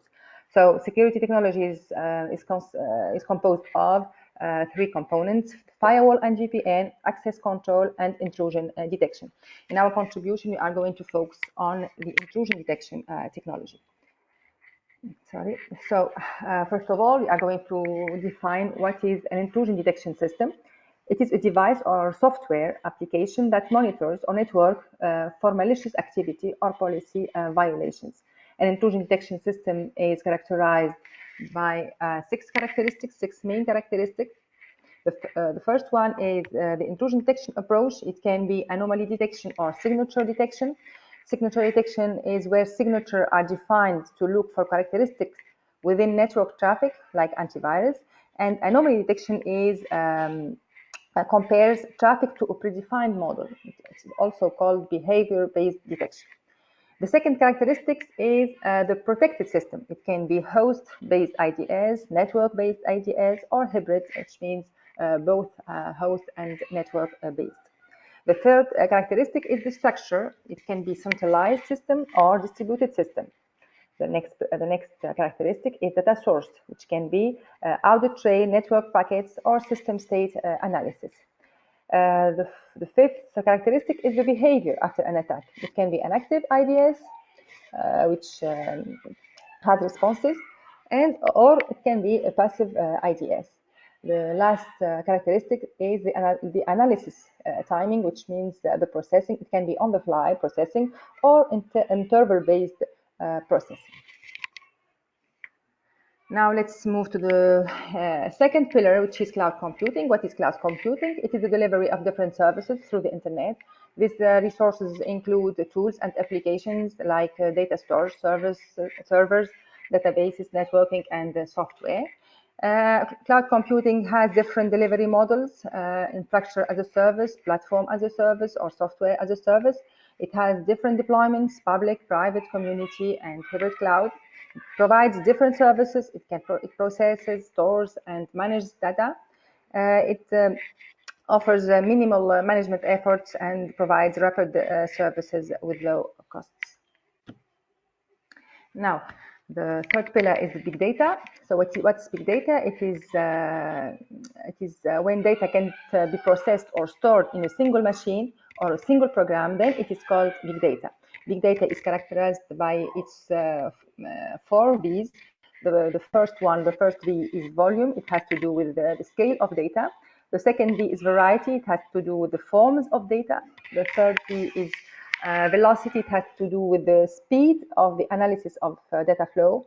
And the fourth V, it is veracity, and it has to do with the uncertainty of data. The fourth pillar of our research is artificial intelligence. So what is artificial intelligence? It is the ability of a system, such as a computer, hardware, software, or other devices, to acquire and apply knowledge and skills. Artificial intelligence is composed of machine learning, natural language processing, speech, expert systems, planning, scheduling, and optimization. It includes also robotics and vision.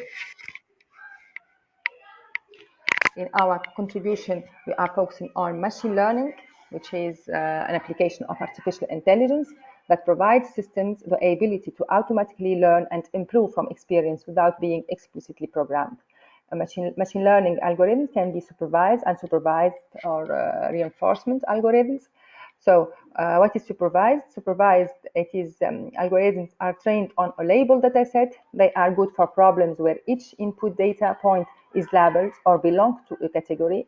And supervised algorithms are good for problems where each data is not labeled or does not belong to a category. These algorithms are good for clustering, grouping complex data into classes, so they are trained on an unlabeled data set. And the reinforcement type of machine learning algorithm, which is good for problems where future actions are based on outcome of current responses and next actions are required to be forecasted, which means it learns through trial and error from interaction with an environment. There is no data set at all. Example, learning to play a game. In our contribution, we are focusing on the unsupervised type of machine learning algorithm in order to cluster or group the alerts into different classes. So here is a typical ML machine learning process or workflow. The first step is the pre-processing of raw data using data processing tools in order to obtain structured data. The second step is applying a learning algorithm in order to obtain a candidate model and iterate in order to get the best model. And the last step is deploying the selected model into real-world applications. So here are the popular, if you can say, machine learning algorithms.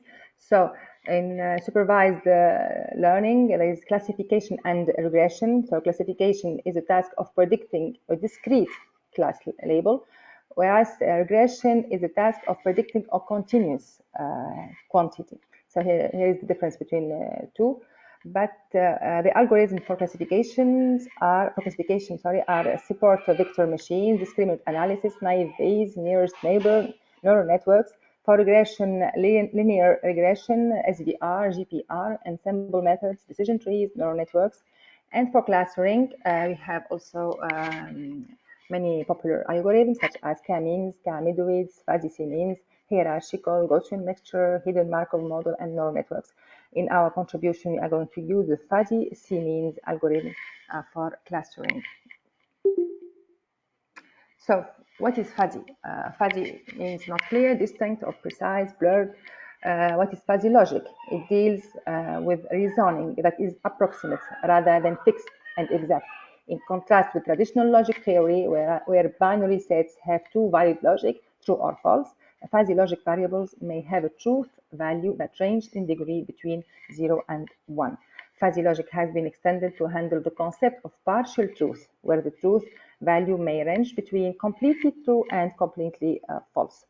So here, the process of fuzzy logic. The first step is to fuzzify inputs. Then we apply rules, we aggregate outputs, and we defuzzify in order to obtain outputs. So here we are going to present the tools that we use in our contribution. So we conduct a comparative study between cloud providers. So as we, according to Gartner Magic Quadrant Research 2019, Amazon Web Services, Microsoft Azure, and Google Cloud Platform are dominating the cloud industry. Each cloud provider has its advantages and his advantages and limits. Amazon Web Services is more mature and present in the market, provides a computing capacity larger than other providers, and it has high cost. Google Cloud Platform is low cost for both processing and storage, has full access to Google products. Its limits is lack of services, relatively new and still in development. Microsoft Azure Cloud, its advantages are data centers in more than 54 regions, more than 200 services, low cost for both processing and storage, and best disaster recovery system. Its limit is most supports applications are based on Windows.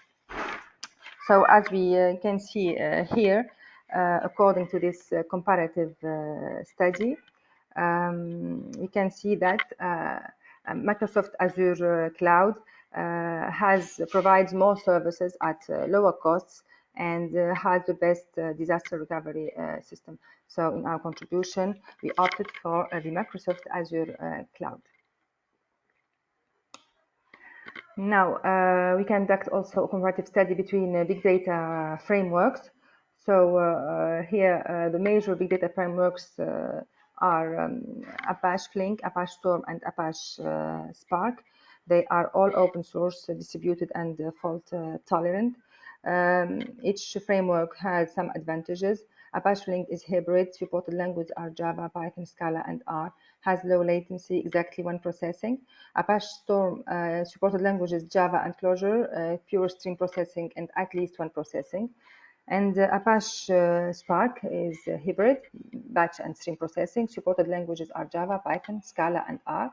Has low latency, interactive queries, exactly one processing, streaming with application, stream-to-stream joins, and machine learning library. It has its own machine learning library, which is ML Spark. So according to this comparative study, we opted for Apache Spark as it has a more advanced feature than the rest of the frameworks. So now we are going to introduce the ETL process, which we use in our contribution. So what is ETL?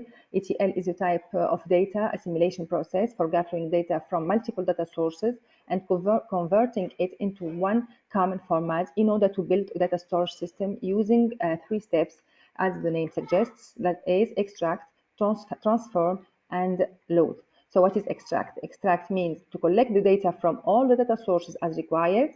Transform means to convert the data from multiple sources with multiple formats into a single common format. And load means to store all the transformed data into the data storage system. So now we are going to introduce our algorithm that we use for clustering, which is the fuzzy C-means algorithm. The fuzzy C-means algorithm is a fuzzy version of k-means.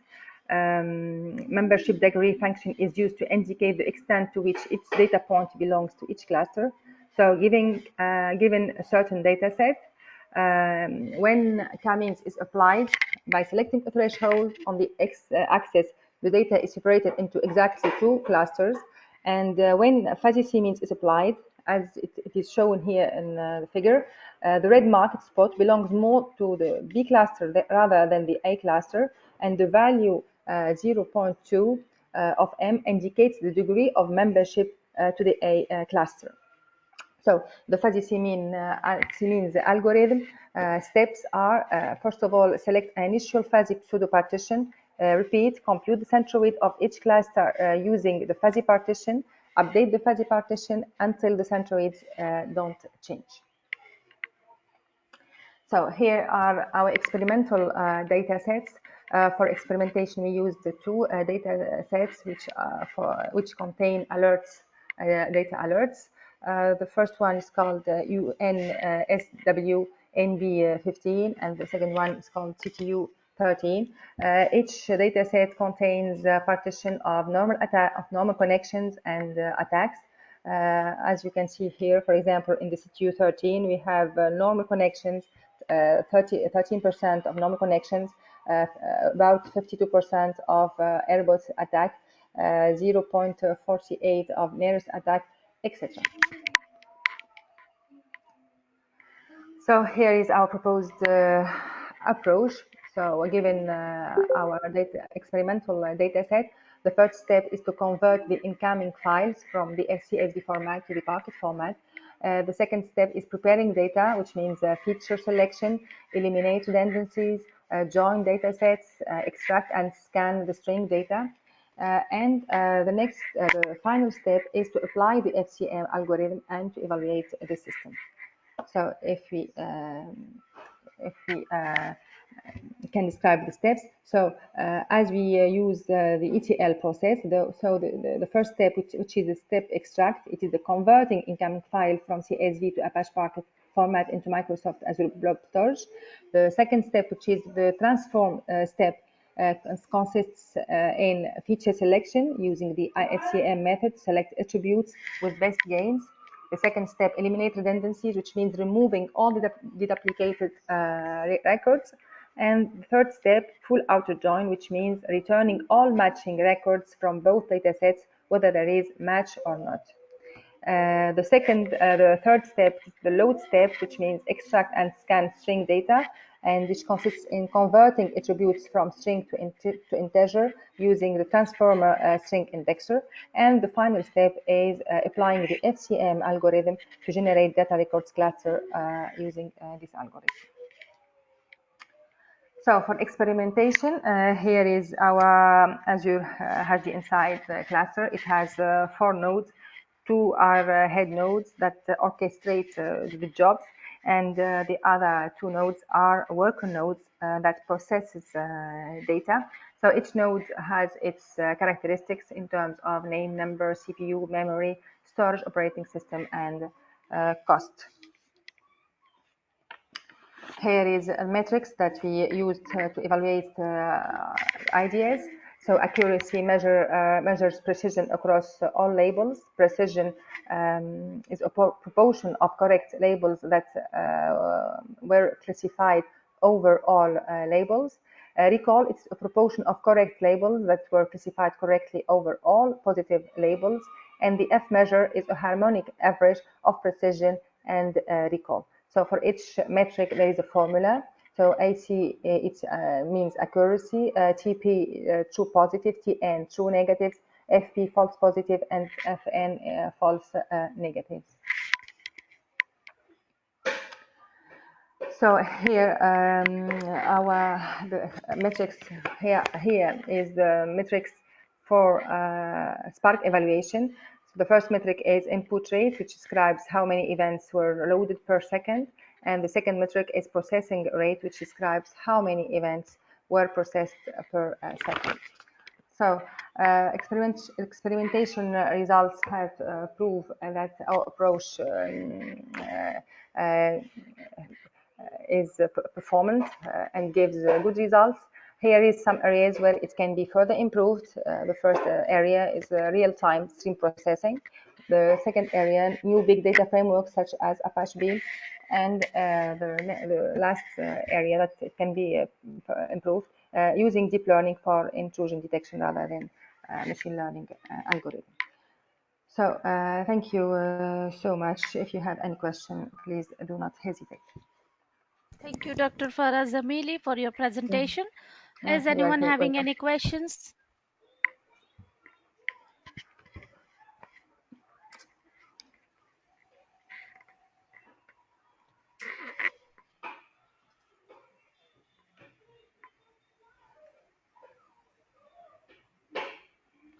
I think there are no questions from anyone. Okay, thank you. Thank you so much. Okay, yeah, hello, Dr. Farah. I got a message from Dr. Sisir Kumar that he need a presentation of yours.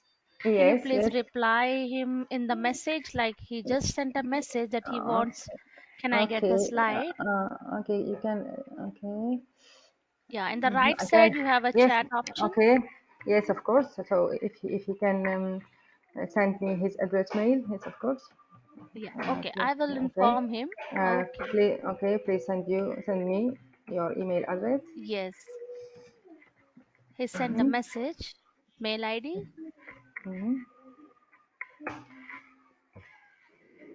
So okay. So I will So I will send him the presentation right now. Okay. Okay. No, Thank you no once problem. again for your presence and presentation. It was Thank you. really a You're nice welcome. one. Thank Thank you. you. You're welcome. Thank you. Okay. So our next presenter is Dr. Charles Roberto Teles from Federal University of Paraná, Brazil. Hello, Dr. Charles. Okay.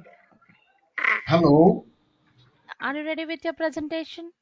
Yes. Can you hear me? Yes. All right. I would like you to be able to share my screen also. Yes, I have given you the permission. You can share your screen with us. All right. My name is Charles Robert Teles. I am from Brazil, and I am researching during COVID-19 time predictive analytics to administrative workflows. And these workflows is composed of human and machines. And sometimes we have some variance in human ability to process information. Hello. And hello, are you hearing Hello, me? Dr. Charles. Yes, it was stuck in the first slide. Will it continue from there? All right. Okay. Can you see my screen? Yes, it's visible like something pop-up has been come, like in the program is there. I think the All right. first slide is the program. I'm gonna start to the video.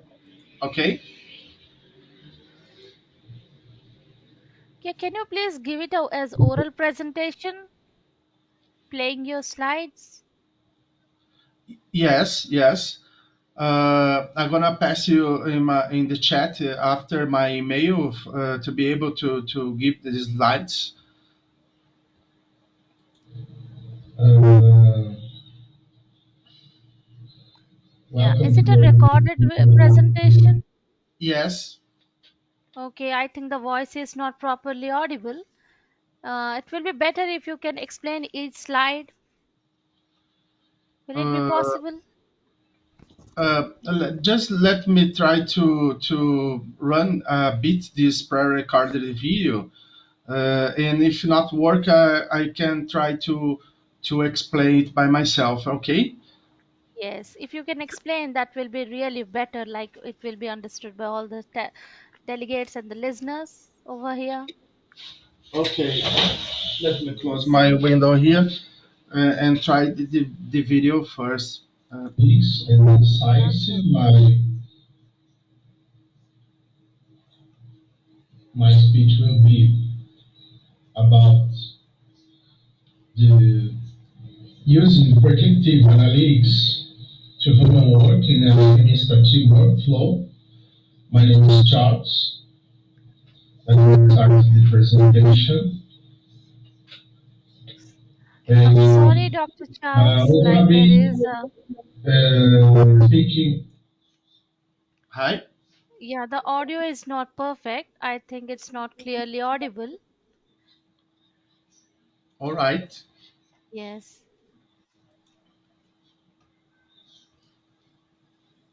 So, yes, perfect. Now you can continue from there. That will be perfect. okay.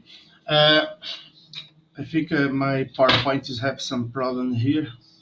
Okay.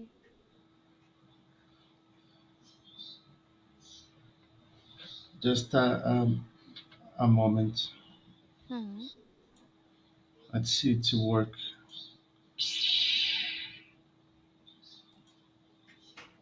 Okay. This Yes, is perfect. a case study in public administration in Brazil where I try to use the predictive analytics to human work in administrative workflows.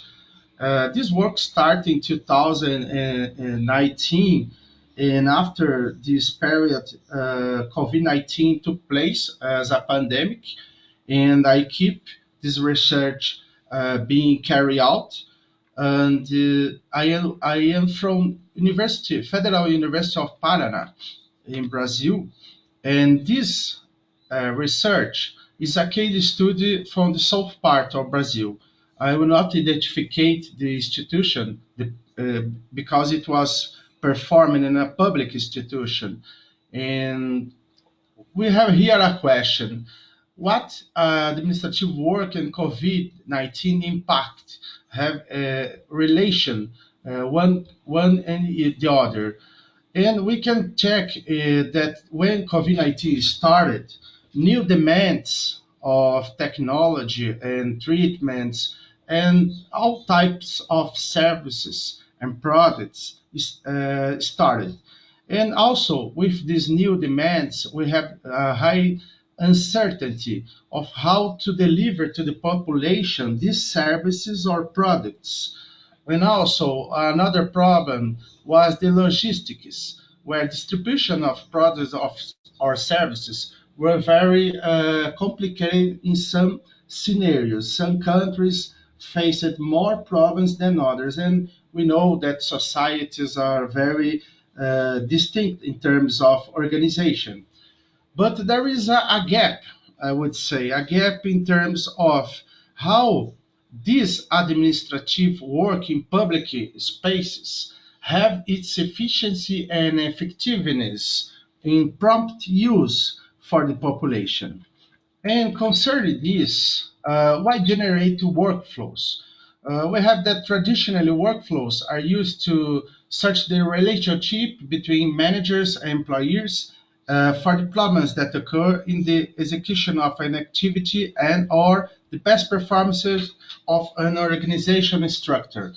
Summarizing workflows, when we have to execute an activity in a public space to deliver to the population a service or a good, we have algorithms. And these algorithms are formed what I call sorry, human and machines uh, composing. And these workflows, some of them are very simple to execute. We have linear workflows. Sometimes we have discretization of information. We have what I call hybrid workflows, that is machines and human composition, and we have a zero uncertainty in these cases. And just give an example when workflows work perfectly. But sometimes we have some workflows that have very dangerous zones and nebulous, fuzzy zones, where the input of data is processed by humans, and we have distinct outputs to be performed. And this type of workflows, I have analyzed the past history of this problem in an institution, a public institution, and we have some frailties during the years of 2011 until 2018, before the COVID-19 started. And we have a lot of frailties, and these frailties means that the biddings that were needed to start project to deliver the population something good did not occur perfectly, did not occur well. And about this workflow, I analyzed exactly the biddings workflows. And we know that biddings are the procedures that public institutions do to acquire some services or products. And concerning the human part of the workflow, we have these variances, as I said before, that they have this nature of cognitive and swarm intelligence. And I try to summarize the problems of executing activities as this. If one starts doing it wrong, it can happen. Everyone adopts this strategy to achieve false goals of performance. Some tasks present multidimensional forms of execution by human agents, and COVID-19 period hushed the way solutions need to be provided, resulting to a cumulative series of mistakes. Here, we have just an example. These graphs are for illustrating this explanation of human and swarm intelligence. We have, for example, some workflows that have discretization of information. We know what to do. We know where we need to reach, what goal need to be completed. And this linearity is very, very possible to be reached. And in some other workflows, we have some continuous variables of information to be processed, where we have, for example, imagine 10 individuals working with the same task, and these 10 individuals uh, do perform different outputs of results. And this can be very problematic to public service, mainly in these COVID-19 times. And these stressful conditions in 2019 year, I have developed a work where time and variance of these continuous performances could be described in terms of probability. We could analyze workflows in terms of every type of probability results. And this, what you're seeing now, is the bidding workflow in the institution where I got the data. And in this 2020, here is wrong, 2020 is the correct year. We have here in the state the attorney general and state comptroller general, they took some bidding projects, and after analyzing it, they found more, to be exactly, more than 300 notes. These notes are failures, and these failures, they make some problems in terms of time to deliver population services or products, and varies in terms of precision in which these products or services should be delivered. 26 examples were analyzed, and you can see in 2020 that when Brazil had hit its COVID-19 growing patterns, the months of April, May, June, July, a lot of bidding projects start to appear in the institution. And we have two types of biddings. The ones that is called a bidding waiver, where legal procedures are shortened to avoid too much time to deliver services to people.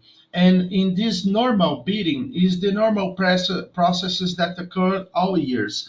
And what I have done is to analyze what projects existed before the COVID-19. And we have some administrative, already existent political uh, projects, and we have also the new political projects that occur in this pandemic time. And the number of notes of that it is the failures of these projects, we can see that the normal bidding process, nine projects had 141 notes, and a million per project of 15 mistakes. And here we have the analysis done about each of the notes done. And we have the process instruction, terms of reference, and all these categories of biddings have its personal notes, its personal failures. In this timing failures, you can see they grow a lot in the beginning of the year 2020. And we can have a brief description of this situation in terms of human cognitive capacity of processing information.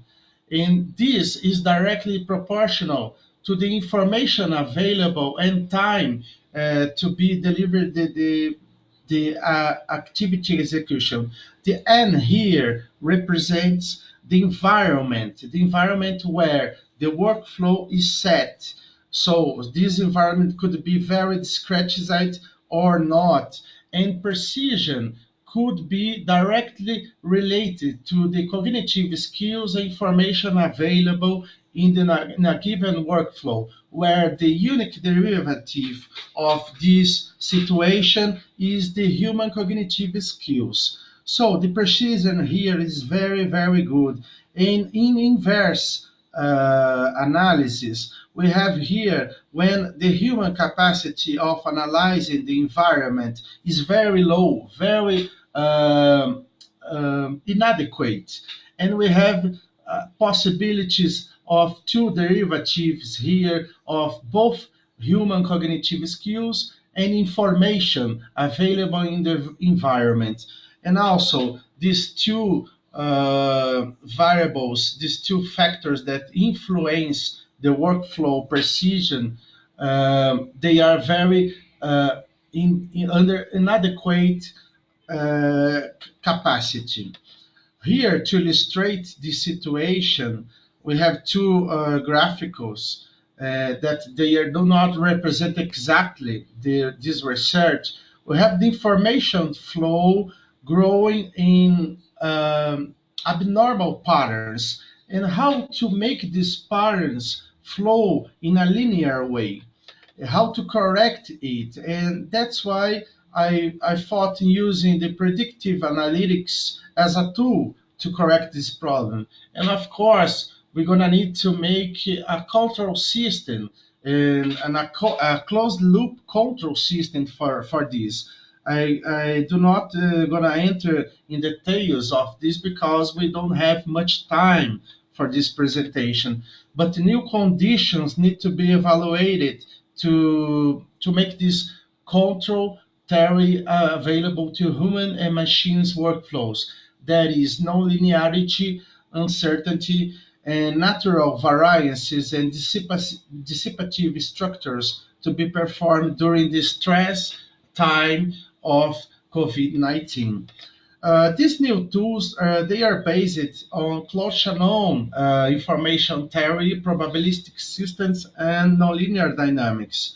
The method leaves aside abstractions with highly complex calculations of these disciplines and allows, in a simple and flexible way, managers a careful view on which points of each administrative procedure decision making is necessary to minimize impacts generated by operational and financial inefficiency. The more important here is that the union of the disciplines of mathematics, physics, and biology with the science of administration is a contemporary possibility for knowledge about forms of human organization and follows international trends to transcend the borders of highly specialized knowledge in professional and research niches, bringing new discoveries aimed to the precision and quality of production of human work. To start this analysis, I have performed a monitor chart analysis where uncertainty, critical uncertainty, morosity, and stability was drawn, and these projects, bidding projects, were plotted in the graph to identify which of the projects were worse than the others, and how to draw a perfect line to understand this predictive analytics, or in other words, how I could change this scenario of uncertainty and how this sector formed by human and machines could execute a work with precision in terms of linear approximation. uh, in why this is important? Well, we can understand that when an employee achieves a goal in the public sector, it brings benefits not only to the public agents but to the society itself. We can understand that during these COVID-19 times, treatment, drugs, policies, every type of actions, they are needed as much. They are needed faster than we can think. We need it for larger amount of population, for specificities of population, different scenarios, and public administrative services need to be ready to do it with precision. And in order to identify the origin of these failures, a formula was drawn where I could here get the political projects already existent in the institution and the administrative projects that already exist in the institution. And these two projects, type of projects, they generate routes where in time it can varies. These routes are very related to time, a number of notes done by other agencies of the government. And we can have here some graph analysis built from this formula. In this graph analysis, where you have here the most correct form to achieve precision and time, and as the y-axis grows, we have the worst form of performances to achieve a task. And this analysis was made uh, during COVID-19, and you can see the green dots here. They are the normal precision and failures to be considered correct under bidding projects. And during COVID-19, you have here the red dots. These red dots configured a totally abnormal scenario where I could see where the public administration starts to failure, and we can extract from this graph analysis a risk mitigation, a risk monitoring, and as I said, for a predictive analysis. And for example, we have here a risk one that is exactly this point from the green dot to the red dot. And this risk one says to us that bidding waiver processes are far from the required periods, in addition to have a margin of error, considering the current normality of the analysis period, the second blue balloon. So these bidding waiver projects, they should be here in the green dot and not here in the red dot, where the amount of time to finish the processes delayed a lot from the normality. We have here more examples of bidding waivers and normal biddings. And remember that these green dots are the minimal conditions to address the COVID-19. And when COVID-19 is solved, this problem is solved with the red dots, we have a lot of time involved, we have a lot of failures involved. And so the population will probably pay for it. The population will receive much less attention than the normal. I will just pass to finish this presentation. And we have some advantages in this method developed because some commercial methods as Lean, Kanban, Scrum, Agile, and SWOT, these commercial methods, they do not cover some specific point of view of analysis performed here. They are more specific to non-linear scenarios. For linear scenarios. And this other method I could develop, it's very good, very fit to non-linear scenarios. It works well because here we can predict how, if I give some amount of projects for this sector to execute, I can predict how it will work in future, in nearby future. So next year or next month, how much projects we can give to this sector, or should we rearrange the human resource? Should we use Lean, Kanban, Scrum as part of the little problems found here? So these methods can do this observation of the problem. And where we could apply it, generally public administration is a massive system So we have a lot of administrative units, a lot of people, a lot of documentation, information, legal procedures, and people just sometimes government can be find itself in a fuzzy, nebulous environment, and this fuzzy in nebulous environment, we have too many intersectorial interaction of work. We have high demand of human resources amount, high workload of information, heterogeneity of productivity among sectors, and distinct outputs of performance to be applied for delivering goods or services to population. Um, Here I have my contact.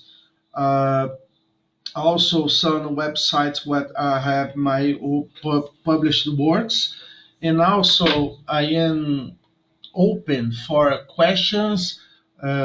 I see that there are some chat conversation. Okay, it's finished, Rosina. Yeah, thank you, Dr. Charles, for your presentation. Is anyone having any questions?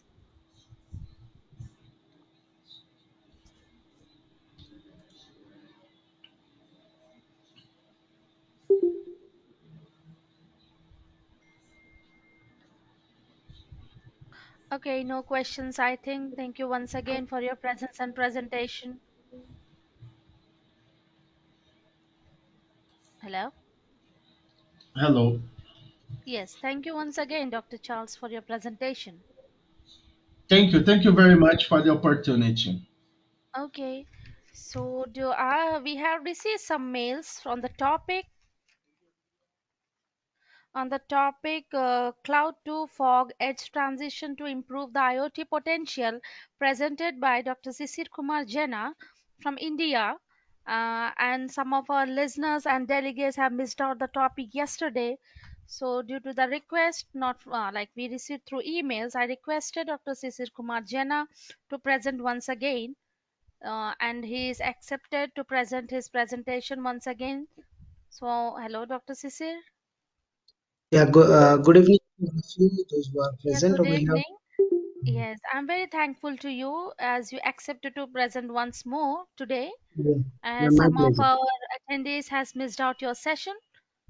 Yeah, okay. My So I'm pleasure. going, It's my pleasure. yes, I'm going to make you the presenter. Okay. Yes. Can you please start your presentation?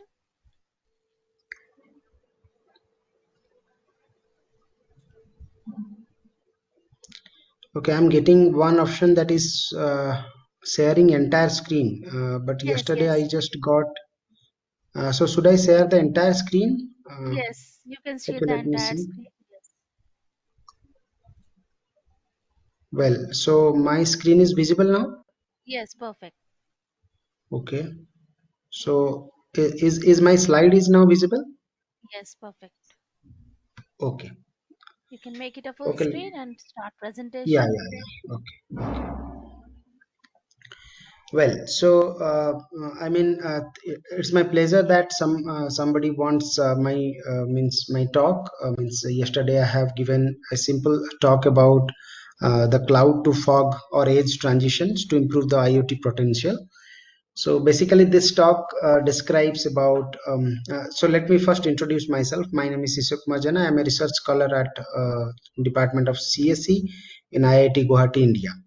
So this talk is basically describing how the problems that we are facing with the cloud computing technology, where IoT is involved, means through IoT itself, what we are generally do is we just collect the information from the sensors and we send the data to the central cloud, and after processing the data, the results get disclosed or sent from the cloud to the end user.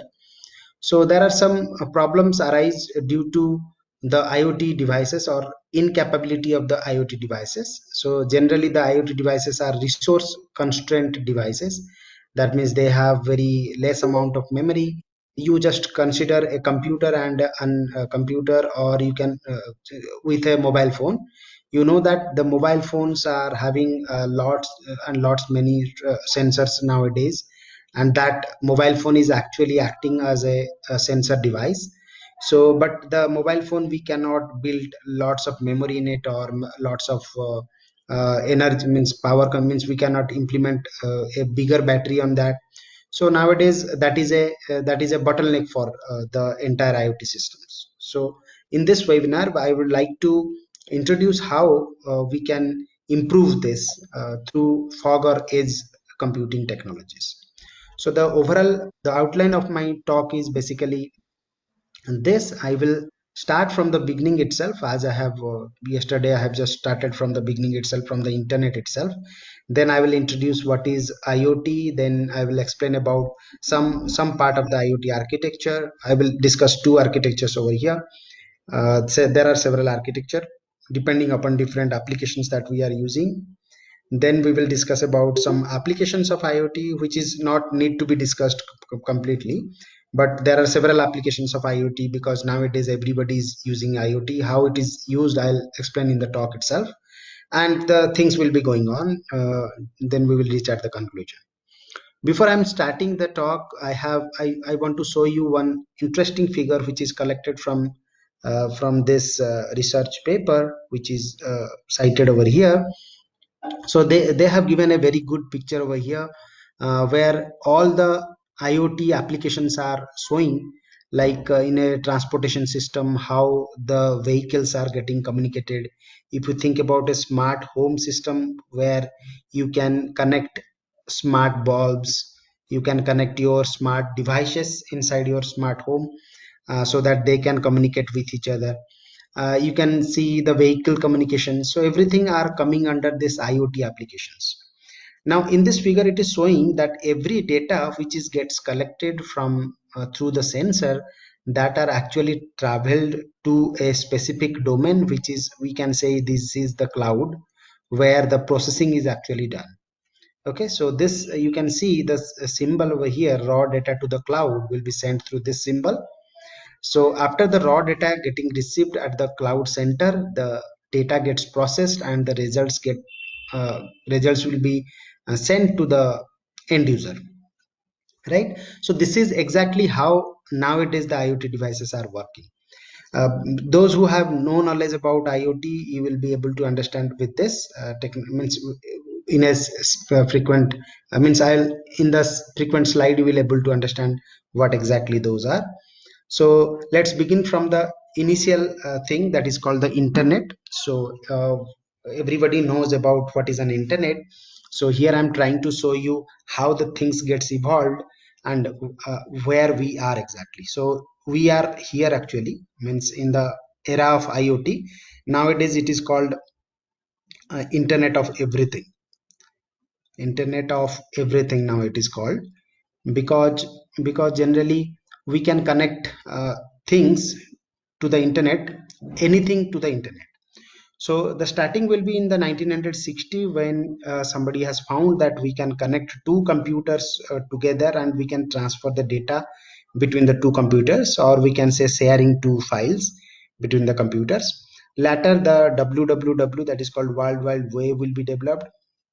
Then computers gets connected to transfer information among themselves. Slightly we will going towards the wireless era, where you can see the mobile devices are getting connected to the internet. Finally the things are going on and we are reaching at the place where everything gets connected, and we can send instructions to everyone, means every devices that is connected to the internet.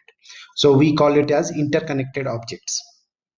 So for a simple example, you can just tell in your if you are in a smart home, if you have implemented anything. So you might have seen that you are calling your Alexa device and you will tell that please switch on the light. Then your Alexa device will listen it and your light gets on. So that is actually we are connecting two objects among themselves through a invisible network over there. If you have a Wi-Fi connection, obviously it will be possible. So that is called actually what is we can say that is Internet of Things. So to the beginning, if I'll ask when this is developed, this Internet of Things was developed, or the term was coined by Professor Kevin Aston The book is the reference is here. You can go and see that paper over here, and it was developed in the year 1998. He has introduced this term, that is Internet of Things, and the definition is something like this: the Internet of Things has the potential to change the world just as the internet did, maybe even more so.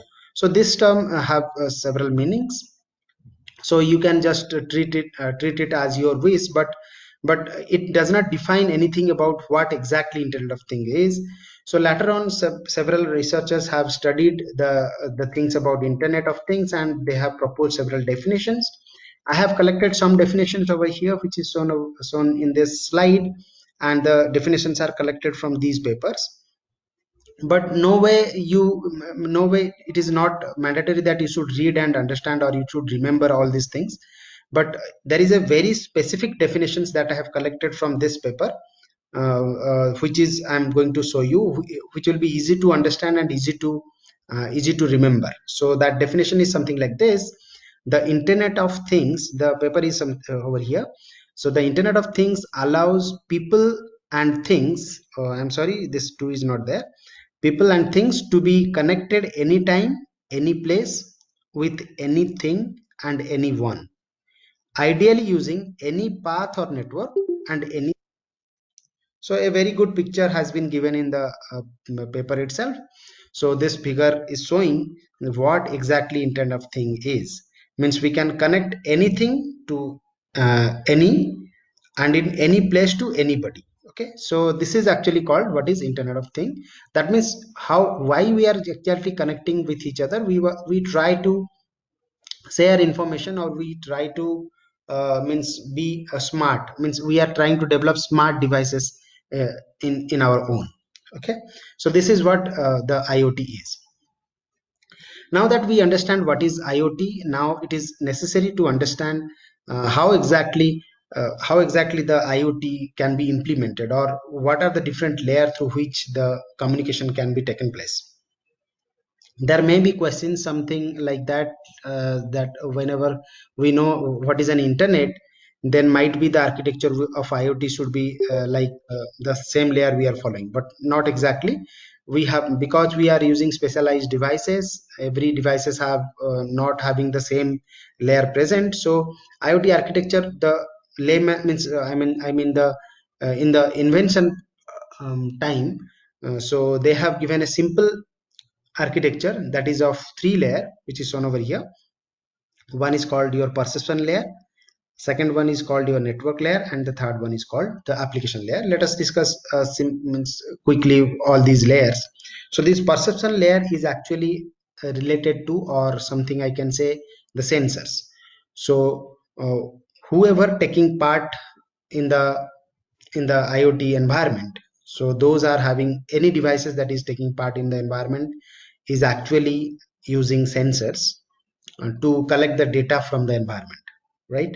So this sensors actually sense, and then they gather the information about the environment. After these informations are gathered, they are actually transferred to somewhere where the processing devices are available. So mainly you just think about the first figure that is I'm showing in the first slide. So mainly the data which are getting collected from the environment is transferred to that cloud only for the processing. So how you are going to send the data, so that will be maintained by the second layer, which is shown over here, that is called the network layer.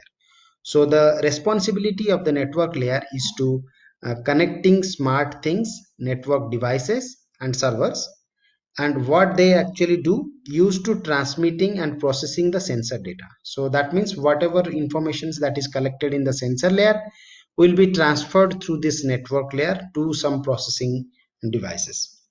And finally, the application layer is actually responsible for delivering application specific services to the user. So what exactly means, why you have developed this IoT infrastructure, what kind of features that you are trying to give to your user, that will be depend upon that will be shown in your application layer. If it is a smart home kind of application, then obviously you made the connection in some way that smart devices can interact with each other when a command is received from the user. So that is in the application layer. So this is the basic 3-layer architecture, which is commonly used by any researcher to explain about IoT. But later, some people have developed, given a 5-layer architecture where you can see the application layer is still exist, your perception layer is still exist, and other 3 layers has been, means the network layer is actually having 2 part. One part is called the transport layer and second one is called the processing layer. And finally there is a requirement of the business layer, because okay, so let us again, we will talk about the same thing that is called the perception layer, which gathers the information from the sensor. Let us go by one so that you can easily get it. So after gathering the information, it will be goes to the transport layer. In the transport layer, we are basically talking about the different technology or different network through which you are actually getting connected. So I have mentioned some of the technologies like 3G or wireless. We can use LAN or Bluetooth, RFID. So these are the technology through which the devices get connected. And after collecting the information from the sensor, it will be going through this transport layer and it will be processed by the processing layer. So what exactly the processing layer constitute? It will constitute some processing devices or a database, or we can say cloud computing or big data processing modules. We can say these are the central part of the IoT. Okay, so after getting the data, it get processed through this cloud computing technology or big data processing technology. If it is a big data application, then obviously the data gets stored over there and so on. So similarly, the application layer is responsible for delivering the application specific services, because every person is not authorized to for every applications. They might be authorized to take some applications, and according to the application they will get that information, and the business layer will manage the whole IoT system. Okay, so including the application, business and profit module, user privacy, so everything will be handled through this business layer. Now that we understand what is an IoT is and how the architecture has been defined by several researchers, it is essential when you are trying to build an IoT environment for any specific application. Maybe like suppose you want to develop a simple IoT application, or maybe a project. Let's say you want to know what is the temperature of your room at any moment of time, or you may want that the temperature will be displayed on a display device throughout the throughout means in 24 hour you are just connected a display device to it and you are trying to do that. So what are the components needed to implement this small project? So the essential component to implement those kind of project is actually called the sensors. Okay, so the first thing that we need is the sensor. You may come across several sensors in your day-to-day life. Whenever you are going inside a mall or in your university, you might have seen the smoke detector sensor, you might have seen the camera sensors for seeing the movement of inside the hall or something like that. Might you have seen that whenever you are entering into a room, automatically the lights gets on. So he is just seeing where any object is moving or there inside the room. If it is moving, then the light does not get off, and when you come out from that room, then automatically the light gets off. So these are handled through this sensor devices itself. Okay, so I'm just trying to show you some sensors like obstacle detection sensor. You can use it in a robot, or you can use this detection center in your car itself, or there will be smoke detection sensor. As I have already told you, that there will be ultrasonic sensor, there may be temperature humidity sensor. Just I'm talking about that project where you want to know the temperature of your room.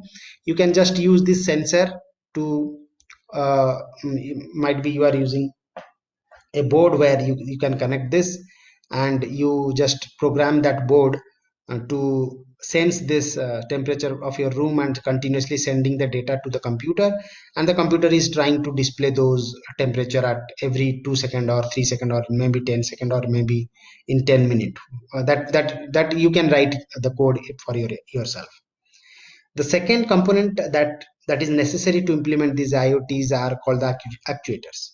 So in a general sense, we can say sensor sends the data, transferred the data to somebody, which is nothing but it is called actuator, who will act upon that sensors depending upon the data collected. So some actuators, you can see that relay switch, you can go for the water solenoid valve. Might be you have used this solenoid valve in your water tank itself, where there will be some inlet and there will be some outlet. I'm sorry, there is some outlet. The water is coming, flowing through this inlet and going to your water tank. Maybe your water tank is connected over here, and maybe one sensor is dropped inside this water tank. When the water level is reached at particular place, the sensor sends it and send the data to the actuator. The actuator will understand that no more water is needed inside the tank, then he just stop the flowing of water from this inlet. Okay, so this is one type of actuator. So actuator is actually sensing, means using the sense the data to and process it and do it. I mean, whatever instruction has been given to him, it will do accordingly. So I have already explained several applications during this talk itself from the beginning, and that whenever we are using IoT. So basically there are several applications you can use in your personal and home, you can use in enterprise or utilities on your mobile itself. And I have taken a very nice picture from this paper, which showing several applications of your IoT environment, or we can say IoT technologies. So either may be a home, you may be it may be a industries or in policymaker, you can use in nationals or communities. So these are the general area where IoT devices are actually implemented. And you can see that nowadays in India, I don't know about other country. In India, every state is actually trying to make their state as smart cities. So smart city is one kind of application of IoT itself. Means we are trying to connect everything to the internet. And nowadays in India, you can see that interceptors are connected in the road itself. Whenever the vehicle is moving through the road, sometimes if the speed limit is high, then automatically the numbers gets tracked and it will be transferred to the traffic police department, and the traffic police department is issuing a challan for the speed limit.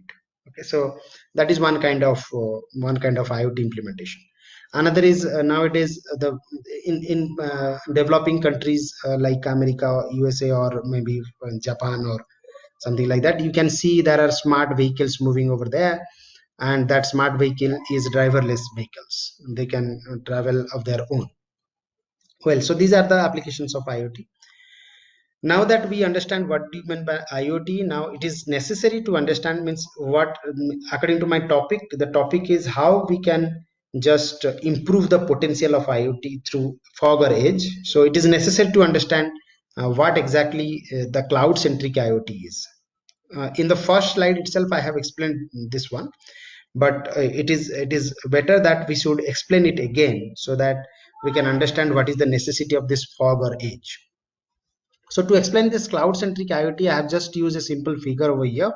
You can see there are several IoT devices, as I have already discussed, that every device can be made as an IoT device, because we can just install one chip on it, which is Wi-Fi enabled, and we can connect it to the internet. Now it is acting as a IoT device. Okay. So this layer is showing all the IoT devices. Then the network layer, which collecting the information from these IoT devices, or we can say the IoT devices are installed with several sensors. These sensors sense the data from the environment and transfer the data to the network layer. The network layer will transfer the data through IoT gateway to the cloud. So what exactly the cloud contains? It may store some data storage over there, or it may having some processors over multiple processors over there, which can process those data and give some output to the application user who is using these IoT devices. Okay, so you can see that data get traveled from the lower layer to the cloud for processing, because remember that every devices that is used in the lower layer are resource constrained devices. They have less memory, less capacity of energy, means it is generally battery operated. So these are capable, These are not capable to perform high performance computing. Okay, so those things are written over here, so no need to explain these points. So let us go. Then what is the challenges in IoT requirement? So what are the challenges? So I just collected 5 challenges from different papers. What are exactly the challenges of IoT nowadays? So those challenges are stringent latency requirement. Second one is called your network bandwidth constraint, then resource constraint devices, then your connectivity to the cloud, and new security challenges. These are the 5 challenges that we are facing in IoT. So one by one, let us discuss it. The first one that I have already told you, that stringent latency requirement. Actually, the end-to-end latency between sensor and the control node stay within few milliseconds. So which is actually a problem in IoT. Okay. So whenever the sensor is sensing the data and the control which is actually process it are within the few milliseconds over there. So it is required that the latency should be less. Okay. Then the next one is called network bandwidth constraint. So obviously it is a bottleneck for many countries. Sending all the data to the cloud will require prohibitively high network bandwidth. So it is mostly excluding the developing country where the internet speed is much high. In other countries, if you think, then the bandwidth is actually a problem in several situations. Even in developing country also, the bandwidth will require the more bandwidth will require if you want to process some information instantly, because you are trying to think that whatever information you are getting from your devices itself, but actually it get processed in the cloud. Okay, for that a higher bandwidth requirement is required. Then obviously the IoT devices are obviously resource constraint. As I have already told you, every devices that is connected in we are using in IoT are means generally battery powered devices. The next one is called connective to the cloud. Cloud services will have difficulty providing uninterrupted service to the device and system that have intermittent network connectivity. So internet means frequently the network goes off in that situation.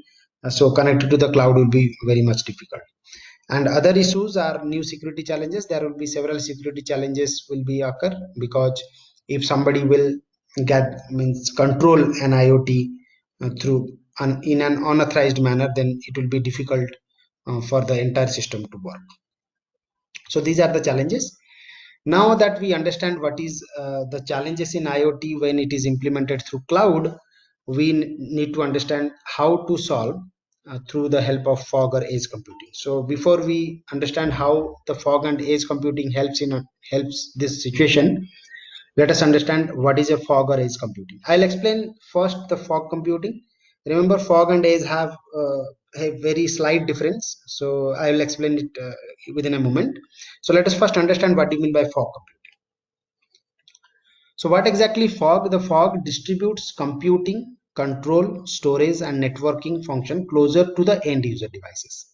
So to explain this one, I have a very good example over here. Let's say your institute or wherever you work, it is mandatory to attend your office, and at some time, and you have to leave the office at some time. Let's say you are decided that you will reach at the office at 8:30 and you will leave the office at 4:30. So this is the time duration you have to present in your office. Let's say your office has implemented a software which is nowadays the corona is going on, so everybody is trying to not to put that fingerprint sensors over there. Naturally everybody is trying to implement through the mobile devices. You can open an app in your mobile phone, then you just look at your mobile phone and your pictures get collected, your face gets collected, means you take a picture. That picture will be collected through this mobile phone and it is authenticated somewhere in the cloud. And if you are the person, obviously you need to present at the close proximity of the sensor. Your mobile device should be close proximity to your office building itself.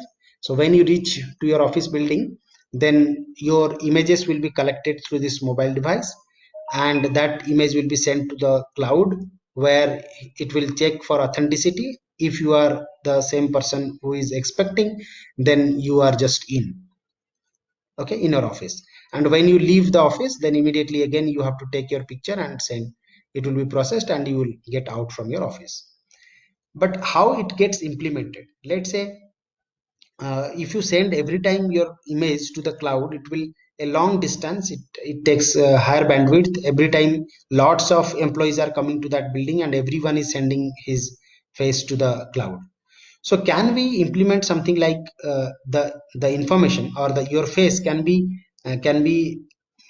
processed inside your device itself? If it is processed inside your device, then it will be quite easier for taking the attendance. Whenever your mobile device is close to the sensor which is connected to your building, then automatically when your face is showing over here, without sending your entire image to the cloud for processing, you can process it inside the mobile device itself, and you are getting in inside in your office. So that would be a better idea. So actually we are trying to develop this technology to avoid the transmission time of this data to the cloud. So whenever there is a huge amount of processing required, then only we will send the data to the cloud. Without a small applications like your face app will be very much easy to implement through a mobile device. Okay, so that is actually called the edge computing, means actually called the fog computing. Means this mobile device is actually acting as a fog node where the processing capability is implemented inside the mobile phone, and instead of sending your picture to the cloud, you are just the processing is done inside the mobile device. So that is close to the end user, so which is I have just mentioned, closer to the end user. Without sending the data to the cloud, if we can process it inside your mobile device itself, then that concept is called fog, right? So how the fog stand out from generally whenever you're talking about fog, they stand out with these 3 points. So let us discuss about the first point, that is called the carry out substantial amount of data storage at or near the end user. Okay, so the main objective is, rather than storing the data only in remote data sensor, so instead of sending the data to store inside the cloud, can we process it or can we store it in the end user's sensor device itself? Yes, if it is possible, then we will do that.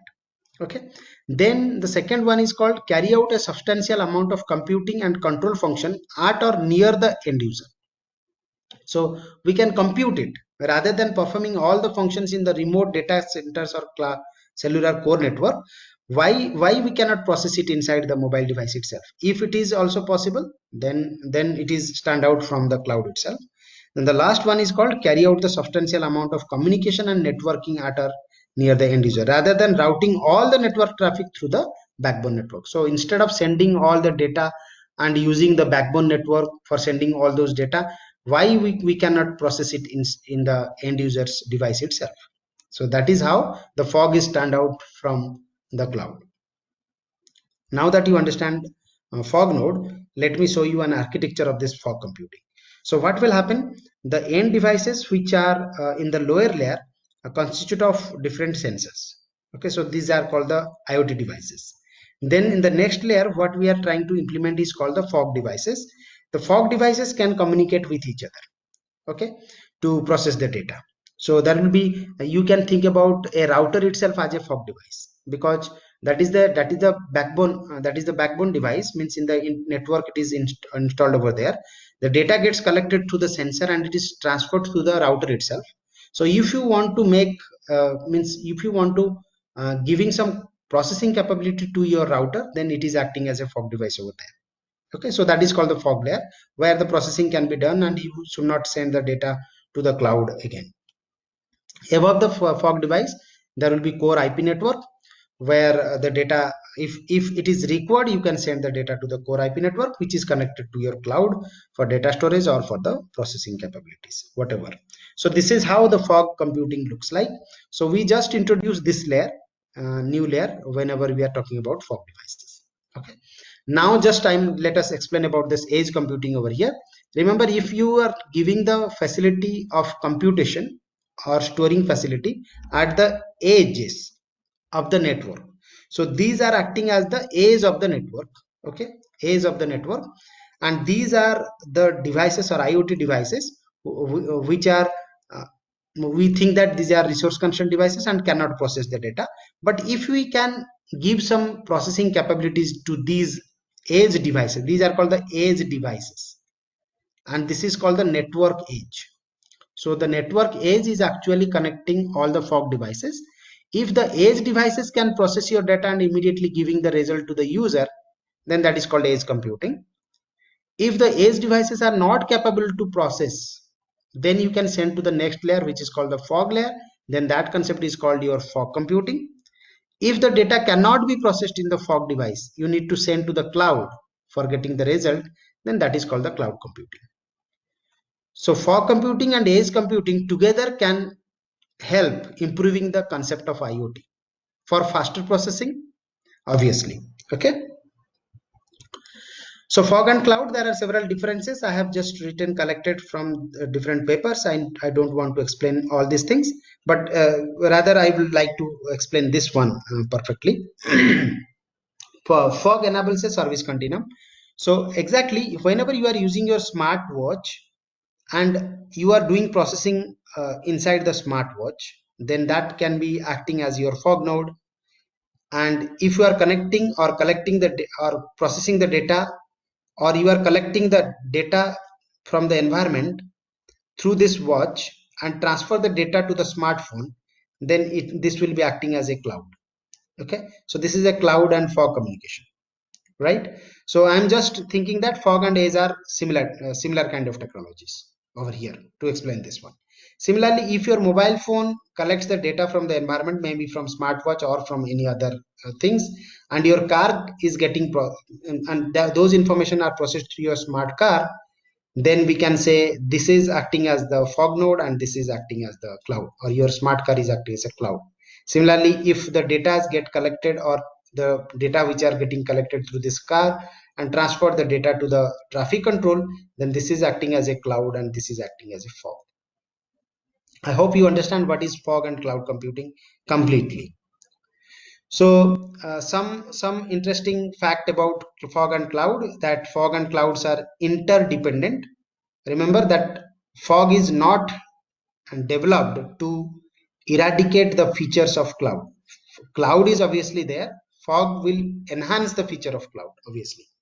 Okay. So then fog and cloud are mutually beneficial, as I have already told you. Then the technical differences that I am collected from a paper which is written over here. I hope you can just read it out. You can understand it. There will be no any technical things over there. Then how the fog helps the IoT to improve its potential. So if you remember, I have just discussed about 5 different issues that is needed to be handled through IoT devices. The first one is called the latency constraint. How it is uh, is handled by the fog node. It will be something like this. Fog performs data analytics, control other time sensitive tasks close to the end user, is the ideal and often the only option to meet the stringent timing requirement to many IoT devices. So this is how the latency constraint will be solved. Then to solve the network bandwidth, as we have already known, that fog enables hierarchical data processing along the cloud to thin continuum. As I have already shown, the hierarchical way of cloud and fog are handled, allowing processing to be performed where it can be balanced between the application requirement and available network and computing resources. This is also reduce the amount of data that need to be sent to the cloud. So as I have already explained about the continuum, where the smartwatch is acting as a fog and the smartphone is acting as a cloud, when so these are showing in a hierarchical manner, so data can be processed at any place rather than going to the higher layer itself. Then the resource constraint device. So fog can carry out resource intensive tasks on behalf of resource constraint devices. As you remember, we are talking about the IoT devices in the lower layer, and the higher layer contains the fog nodes.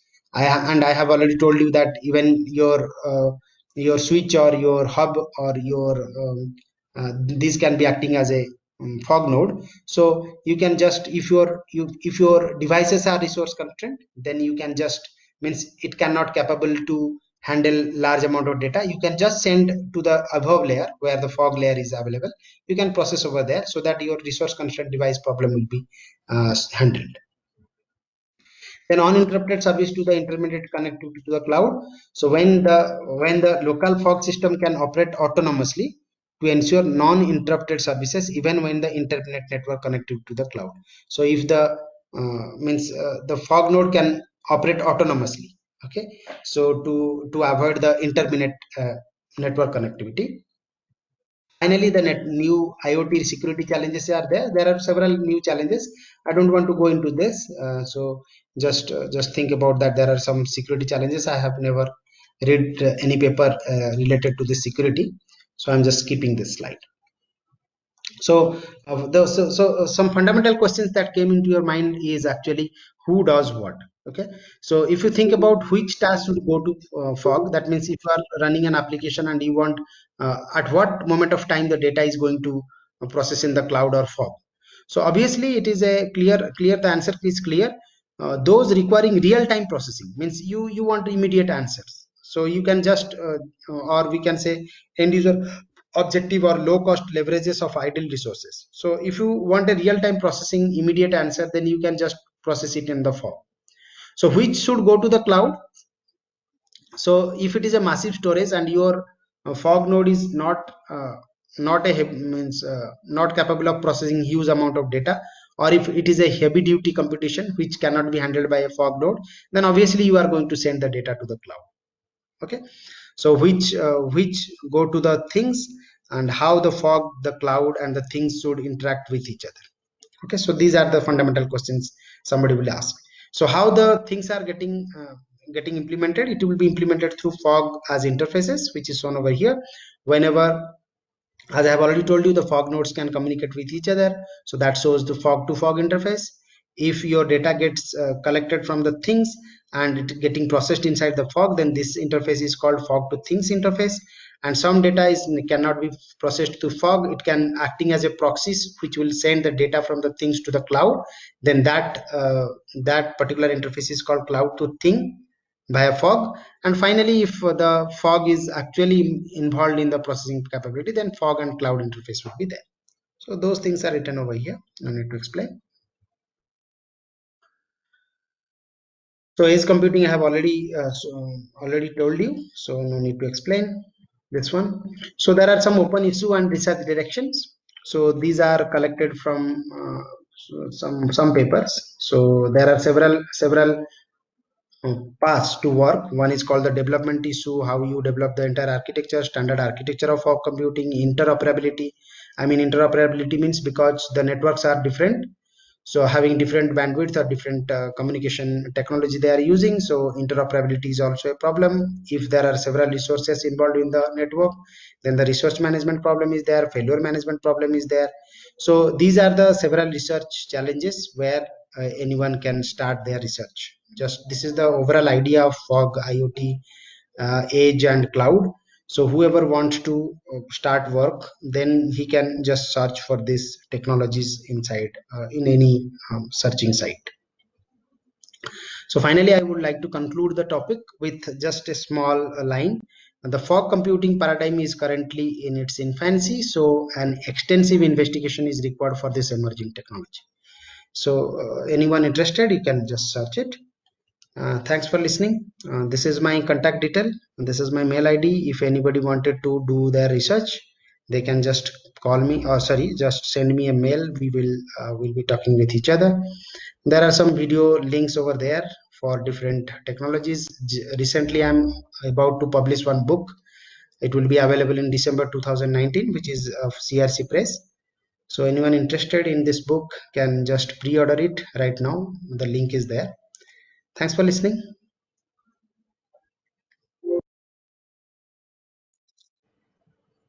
Thank you, Mr. Sisir Kumar, for your presentation. Is anyone having any questions?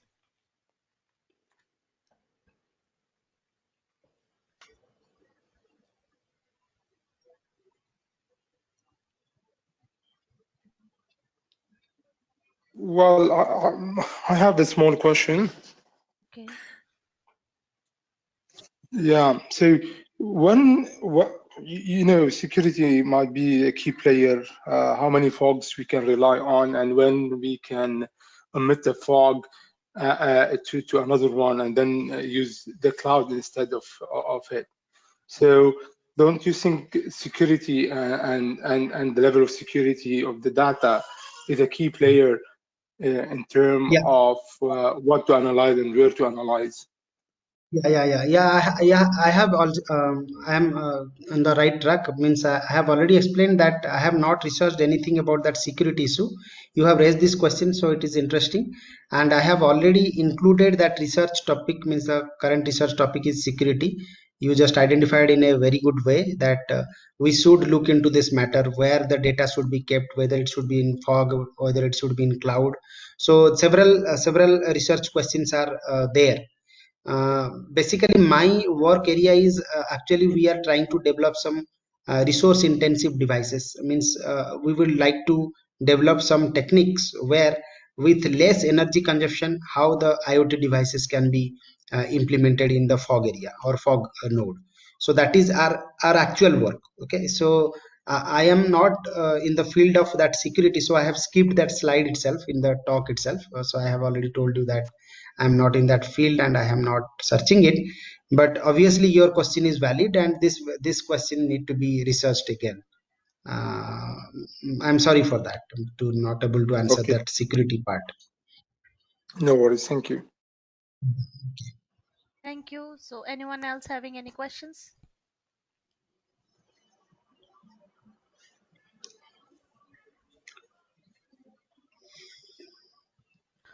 Okay, no more questions, I think. Thank you once again for your presence, Mr. Sisir Thank Kumar you. Jena, and presenting the Thank you. presentation. It was really a nice presentation. Thank you, Regina. Okay, so continuing from yesterday, actually, Dr. Aarti Jain presented on the topic telemedicine, and she has continued the topic today with relation to the big data analytics. We have requested Dr. Aarti Jain to present once again, like what it is related to big data analytics, as we have some questions from delegates that how it is related to big data analytics. So she accepted to present. So now she will going to present that relating to big data analytics. So hello, Dr. Aarti. Hello, Razina. Yes, I'm going You to need share to my share my screen. Yes, okay. I'm going. So if you have your presentation, then I can make you the presenter. You can start presenting. No, I am on phone now. Okay, then I'm going to present.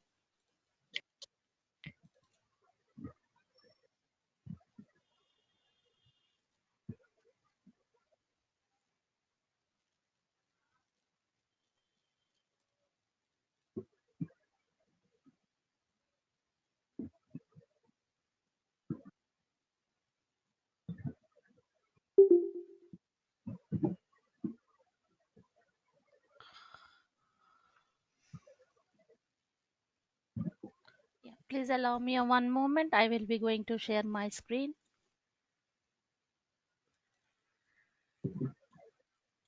Yes, is my screen is visible to everyone?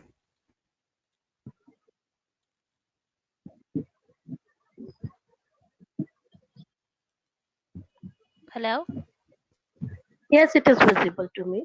Okay, I'm going to make you the full screen. Yeah, Yeah, is it okay? yeah, fine, perfectly fine. Okay. So let me start. Uh, Thank you, Razina, for giving me the opportunity again. So in the telemedicine talk, we had discussed that from the vivid sources, we are capturing the data in the terms of the terabytes to zettabytes. So we have the smart devices which are capturing the valuable information in terms of the unstructured, semi-structured data in the form of the social media apps. So what happens actually to this data and how it is going to be handled through the big data analytics? Let us try to understand this today.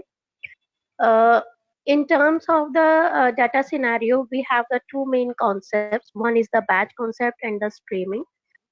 What in the case of the telemedicine, when we had talked about the type of the services, we had talked about the store and forward services as well as the interactive services.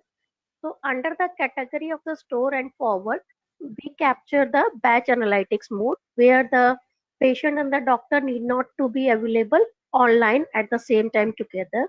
And however, in the stream analytics mode, in the terms of the interactive analytics in the telemedicine domain, it works for.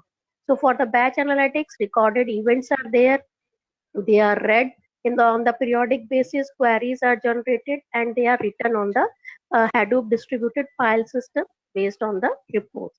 However, in the streaming app, we have the real-time events which captures the data ingested continuously while processing the queries continuously, update the information with the help of the databases in the form of the key value storage. What the key value storage is, I am coming soon.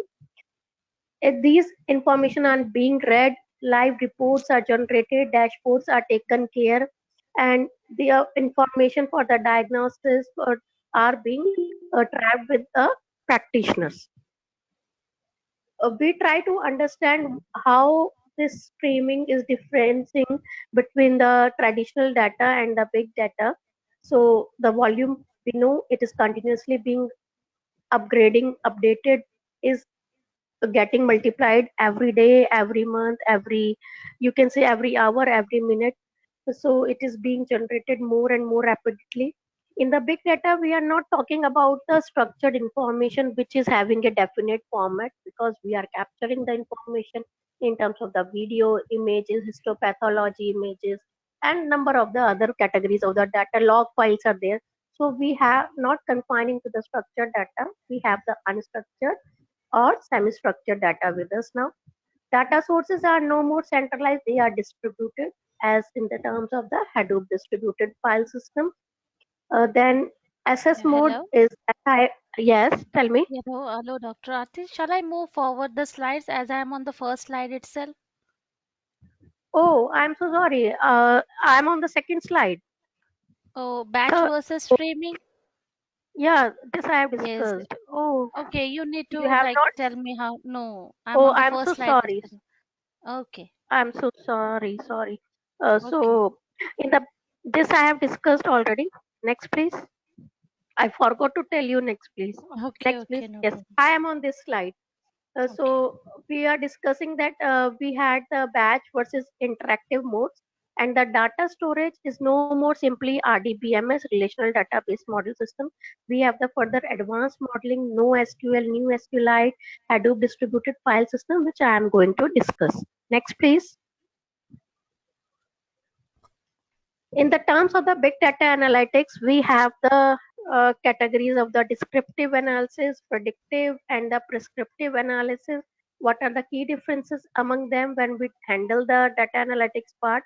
Descriptive analysis actually helps us to determine what has happened, and predictive analysis will let us know what will happen based on the scenarios to us, or based on the data information available to us. Prescriptive analysis, it helps us to understand how can we actually make it happen.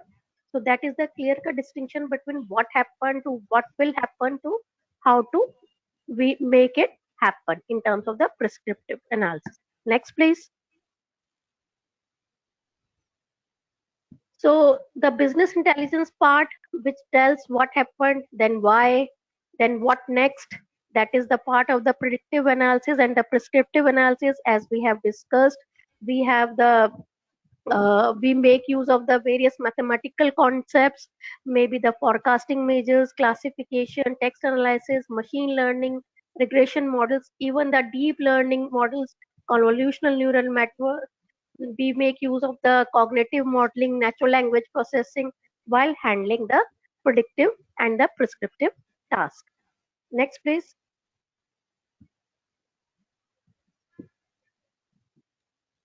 To handle the big data analytics, we must understand first the big data value chain, which comprises of the various steps. These key steps are divided as generation and acquisition, analysis and processing, storage and curation, services and visualization. I will make you understand what these steps actually refers to. Next, please. In the generation and acquisition phase, we are acquiring the data from the various sources, whether it is the cloud source, whether it is the structured source, the unstructured data, maybe your events, maybe your sensor data, AIT devices, your real-time data streaming. So from the multiple models, there the data is being ingested into the system. Real-time data ingestion tools are available to us online. Apache Kafka is there, Apache NiFi, the Flume, Scoop, Storm, you name them, they are ample of the available ingestion tools to us for the real-time data processing for the telemedicine. But what actually the data ingestion is, those who are not aware, I'm explaining it. Next, please. Data ingestion is, as you have seen, it is one of the primary stages for the data handling process. Uh, what actually it does is it allows the data to store at one place, because we have not just confining to one type of the data. We have the variety of the data available to us. We have the RDBMS format of the data. We have the CSV. We have the database streaming. So all these are to be ingested from multiple sources and to be collected at one place. It needs to be collected from the various sources. It needs to be cleaned up. It needs to be understand.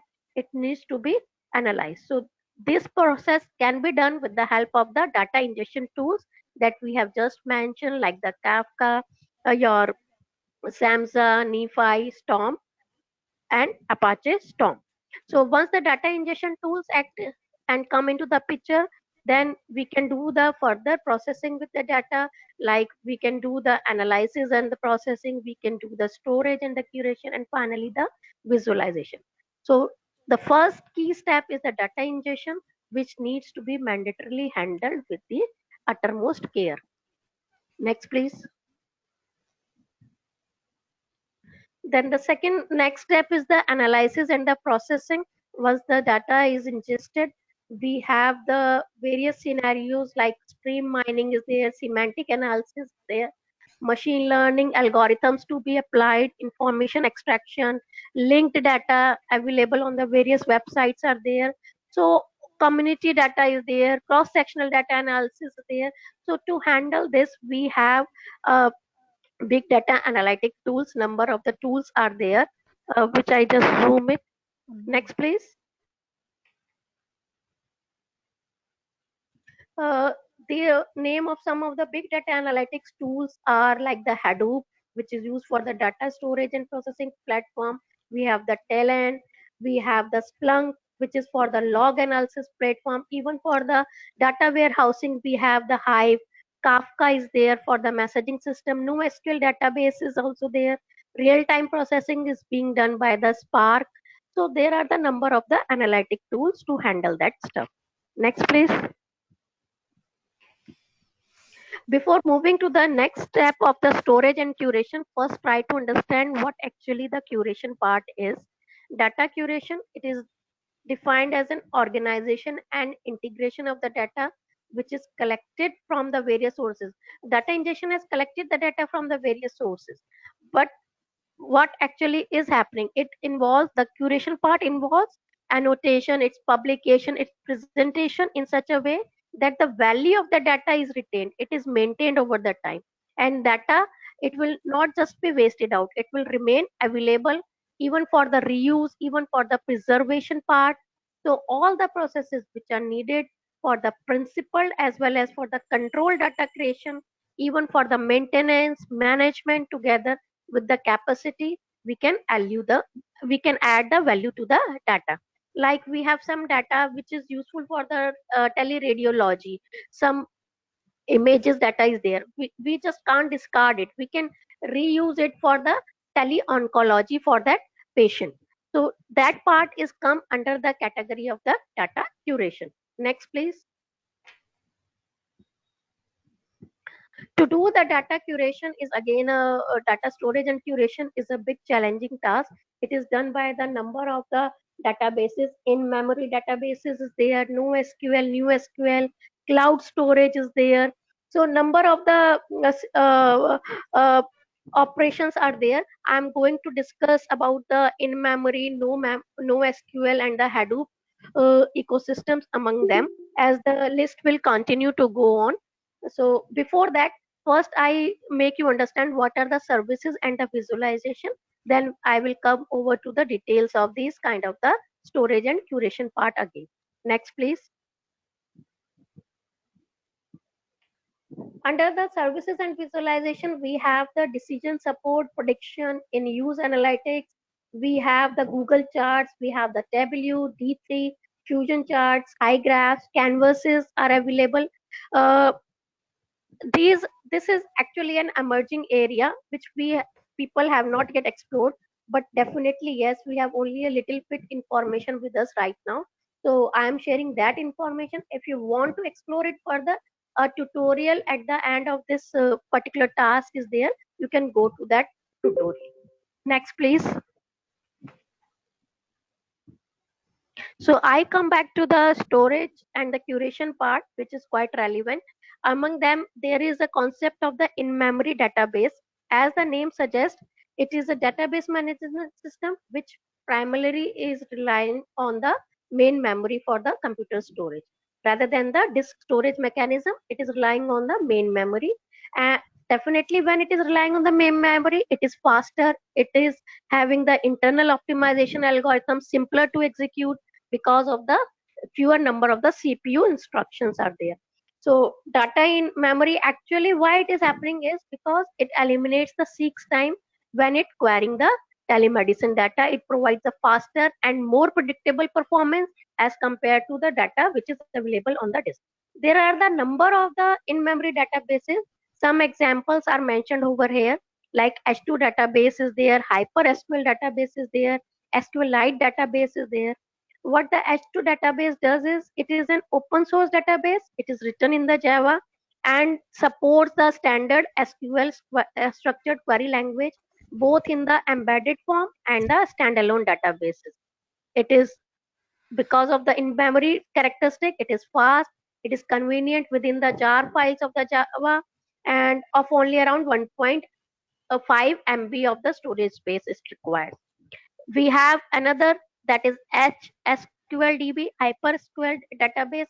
It is again an open source project and is written in the Java. It is again representing the relational database and follows the SQL and JDBC standards, which supports the SQL features. Those features are namely like the procedures, triggers, which we use in the general simple SQL language also. SQLite database, it is again a SQL database which runs only in the embedded mode. Uh, However, H2 database, it is workable both in the standalone and the embedded mode, while the SQLite database, it is workable only in the embedded mode, either in the memory or in the saved as a file. It is written in the C language, however, it can be used in the Java. So if we compare the H2 database and the SQLite, H2 is purely in the Java, SQLite is written in the C language, although it can be used along with the compatibility of the Java also. Next, please. Then we must understand the NoSQL family also. There are the four main categories under this. We have the document databases, we have the graph databases, white column stores, and the key value databases. What each of these categories refers to, that I'm going to tell you. First, let us discuss what are the examples associated with it. Like the document databases has the Mark Logic, MongoDB, Couchbase. Graph databases works with the Neo4j, Infinite Graph, key value workable with the Cassandra, HBase, Hypertable.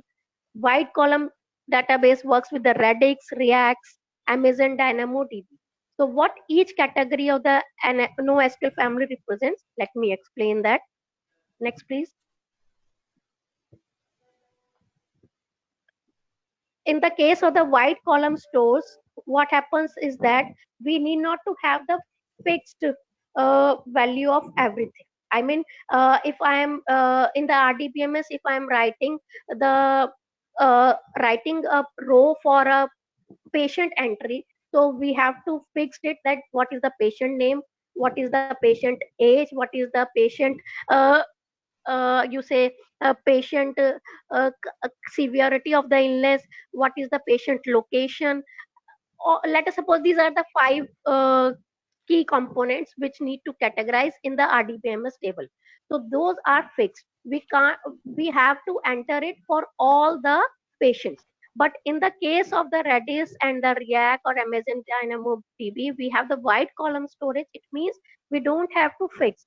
Based on the availability of the data, it will table with the single row partitions. Partition keys are there, like of the patient name is there, who is born, the country, uh, the present status, died or alive, something like that. So whatever the information is there, they are mapped, and if it is not there, it is left, it is not bothered. So in the column family view, you are seeing in the right side of the image that John Lenson, he is accompanied with the 1 2 3 4 5 fields. One field is blank, so doesn't matter. Similarly, in the third one, the Beatles, the first and the third field is blank, doesn't matter. So the Redis will accept this because of the column family view, because of the table with single row partition facility, which was missing in the earlier analytics part. However, this facility is available with the big data NoSQL family of the wide column stores. Next, please.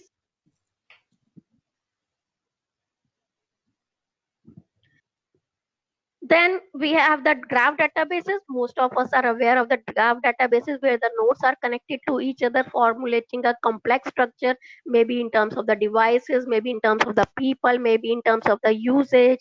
If we talk about the telemedicine, so we have the complex, huge complexity level. So we have the graph databases like the Neo4j, Infinite Graph working over there. The benefits of this is for the enterprise architecture, you can understand, analyze the dynamic connections among the people, among the process, among the technology available to you. Next, please. Then we have the document database. We have the MongoDB, MarkLogic, Couchbase. Here what happens is everything is in the form of a document. Like example is given, user document is there. So it has to be tagged with another document only. Contact document is there, access document there, and those documents are to be linked by some key values.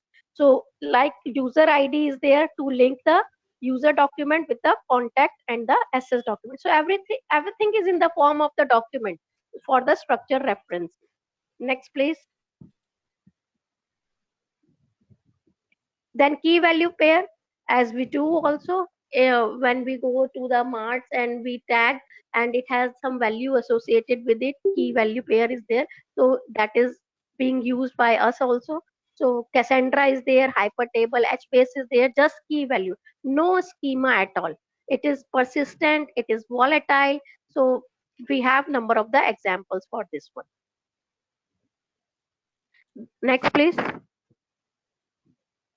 Then we have the HDFS and the MapReduce. I'll give you a brief about that also. Core Hadoop consists of the two main components, storage and the processing. Under the storage, we have the Hadoop distributed file system, a framework for distributing the data across a cluster in ways that are scalable and fast. And processing is being done with the help of the MapReduce, a framework which is responsible for processing your data in the ways that are reliable, that are quite faster, plus the infrastructure that we need to work with them. So what the MapReduce is, how it is actually working, let me explain that. Next, please. We have the master slave notation over here, where there is only one master followed by the number of the slave nodes. The master node has the name node, however the slave node has the parallel data nodes over there. In the master node, there is a resource manager. However, in the slave nodes, there are the node managers. And node managers, they perform, coordinate the task of the MapReduce. How this MapReduce task is being done, that I'm going to explain you. And for each slave, once the task is over, it is moved back to the master, where the resource manager, with the help of the name node, is handle everything. Next, please. The MapReduce paradigm is explained with an example. We have the various data available to us. Like I read the first data AAB, B, C, D, D. So the map will accept this data. Then what it do is it segregates it into A, B, C, and D. The count wise, let us suppose A is 2, B is 2 over here, and C is 1, D is 2. Similar tasks are done by the other maps also. Then it start combining the information, like A's information and B's information are combined from all the maps. Similarly, C's information and D's information are combined from all the maps. Then what the reduced task comes into the picture. What it does is it reduces it further into the final, what is the A has done, what the finally B has done. So total count of that is coming out in this particular case. Similarly, the another one, C is 6 and D is 6. So likewise, it moves channel wise from the map to the reduce paradigm. Next, please. Then we have the Hadoop ecosystem. Some may feel that it is quite complex. So we have the interactive analysis over there, stream processing is there, data transfer mode is there. We have the coordination services, we have the map reduce services, we have the scripting language, we have the machine learning formulating, we have the Hive for the data warehousing storage, we have the columnar database. All is comprising within the Hadoop ecosystem. And those who are finding it a little bit complex, we have a easier version for that to make and understand, learn and understand. Next, please. We can classify it according to this category, where we have the data storage part as the HDFS and the HBase, column database, distributed file databases. Data pre-processing is done with the help of the MapReduce and the yarn. Data access is being done with the help of the Hive, Fig, Mahout, Avro, Scoop. Then data management techniques are also there, like the Zookeeper, Flume. So likewise, this channel keeps on moving from data storage to the data management scenario. And if you have want to further investigate into it, we have the number of the tutorials. You can go into the depth of those tutorials, where you can go for the data ingestion, NoSQL, Hadoop ecosystem, and the visualization tools to satisfy your hunger for the knowledge. That's all from my side. If you have any questions, you are open. Thank you, Dr. Aarti, for your presentation. Is anyone having any questions?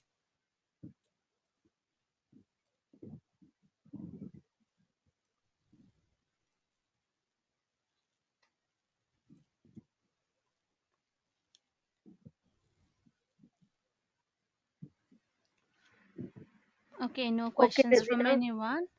Thank you once again for your presence and Thank presentation. Okay, so coming to our last presenter, that is from Dr. Masood Wakali. He requested that he severely have a problem of electricity. So he requested to present the PDF and share it in my screen. But I'm sorry, I cannot able to explain the slides, but I can show it over to you. Just a minute.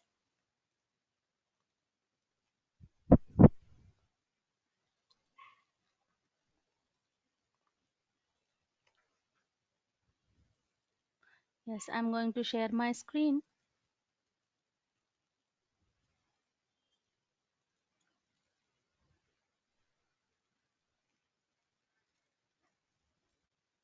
Yes, is it visible to everyone?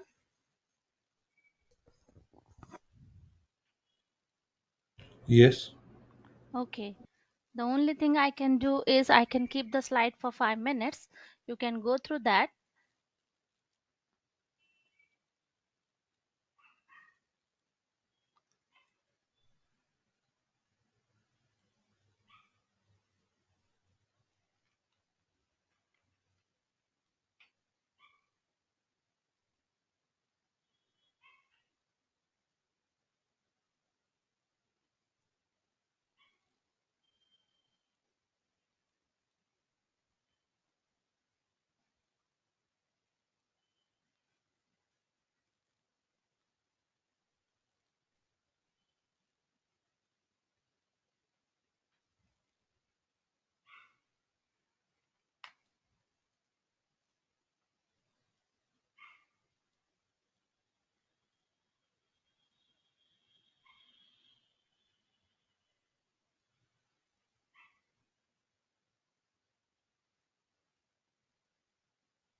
Please let me know if I'm going fast.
Thank you. The presentation is completed.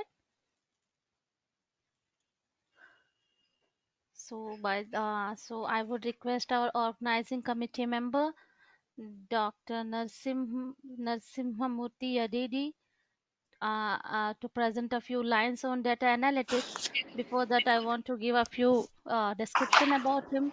Yadidi is one of the few cleared national eligibility test joint entrance test conducted by Council of Scientific and Industrial Research and University Grants Commission for admission into PhD and eligibility for lecturership across India. Yadidi Narasimha Murthy obtained PhD in Applied Mathematics in 1998 with computational fluid dynamics as specialization. Yadidi is architecting data warehousing solutions for clients like Optus Australia. Sorry, yes. Optus Australia, Ford, Travelers, Best Buy, GE Commercial Finance, PayPal, Bank of the West, and Electronic Arts. Yadidi is currently working with JLL Technologies as principal data architect.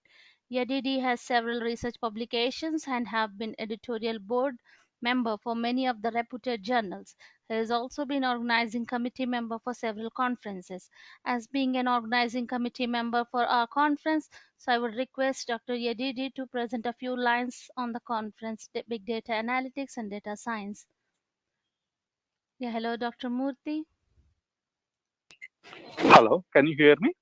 Yes, you are audible. Hey, yeah, okay, Yes. thank you. Hey, Yeah.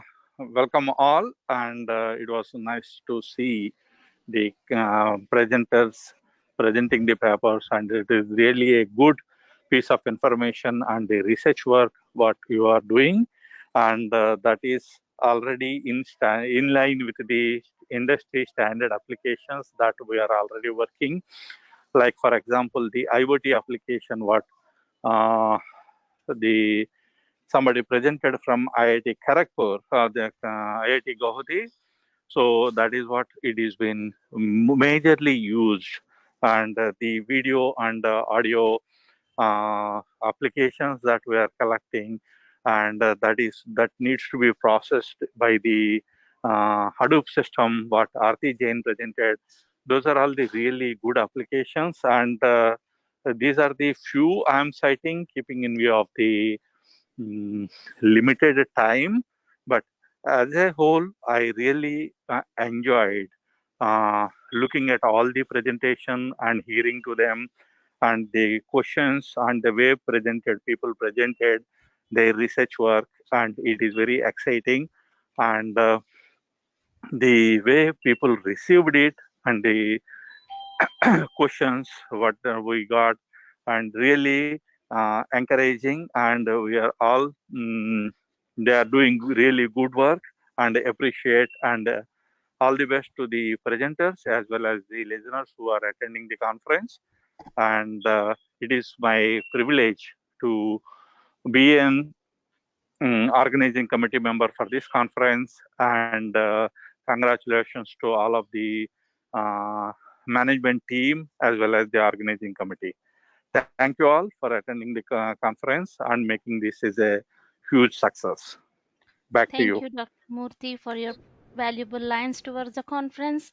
So I would request, as we have session chairs in this conference, so I would request any one of the session chair are interested to present a few lines. Hello, Mr. Sivaprasad. Are you interested to present a few lines on the conference, Big Data? Yeah, definitely, Regina. Thank you so Yeah, much. that will be pleasure of us. Yes. Yeah, sure. First of all, thank you all for all your presentations, and especially I'm so much impressed with the kind of work you have been doing, and also the latest trends which we are getting in distributed data computation is also looks very good, and how we are actually maintaining the lambda architecture of real time and batch data ingestion, and coming up with the predictive analytics, and how they are actually playing a key role in our day-to-day life in the today and future. That's really good to know, and a lot of thoughts and a lot of research work. I mean, definitely I'm so excited, and thank you all for your work. Yeah, thank you, Mr. Rasiva Prasad, for your valuable lines. And I would request Mr. Ravi Prasad Ravuri to give a few lines on the conference. Okay, he is with us. I think he is not active.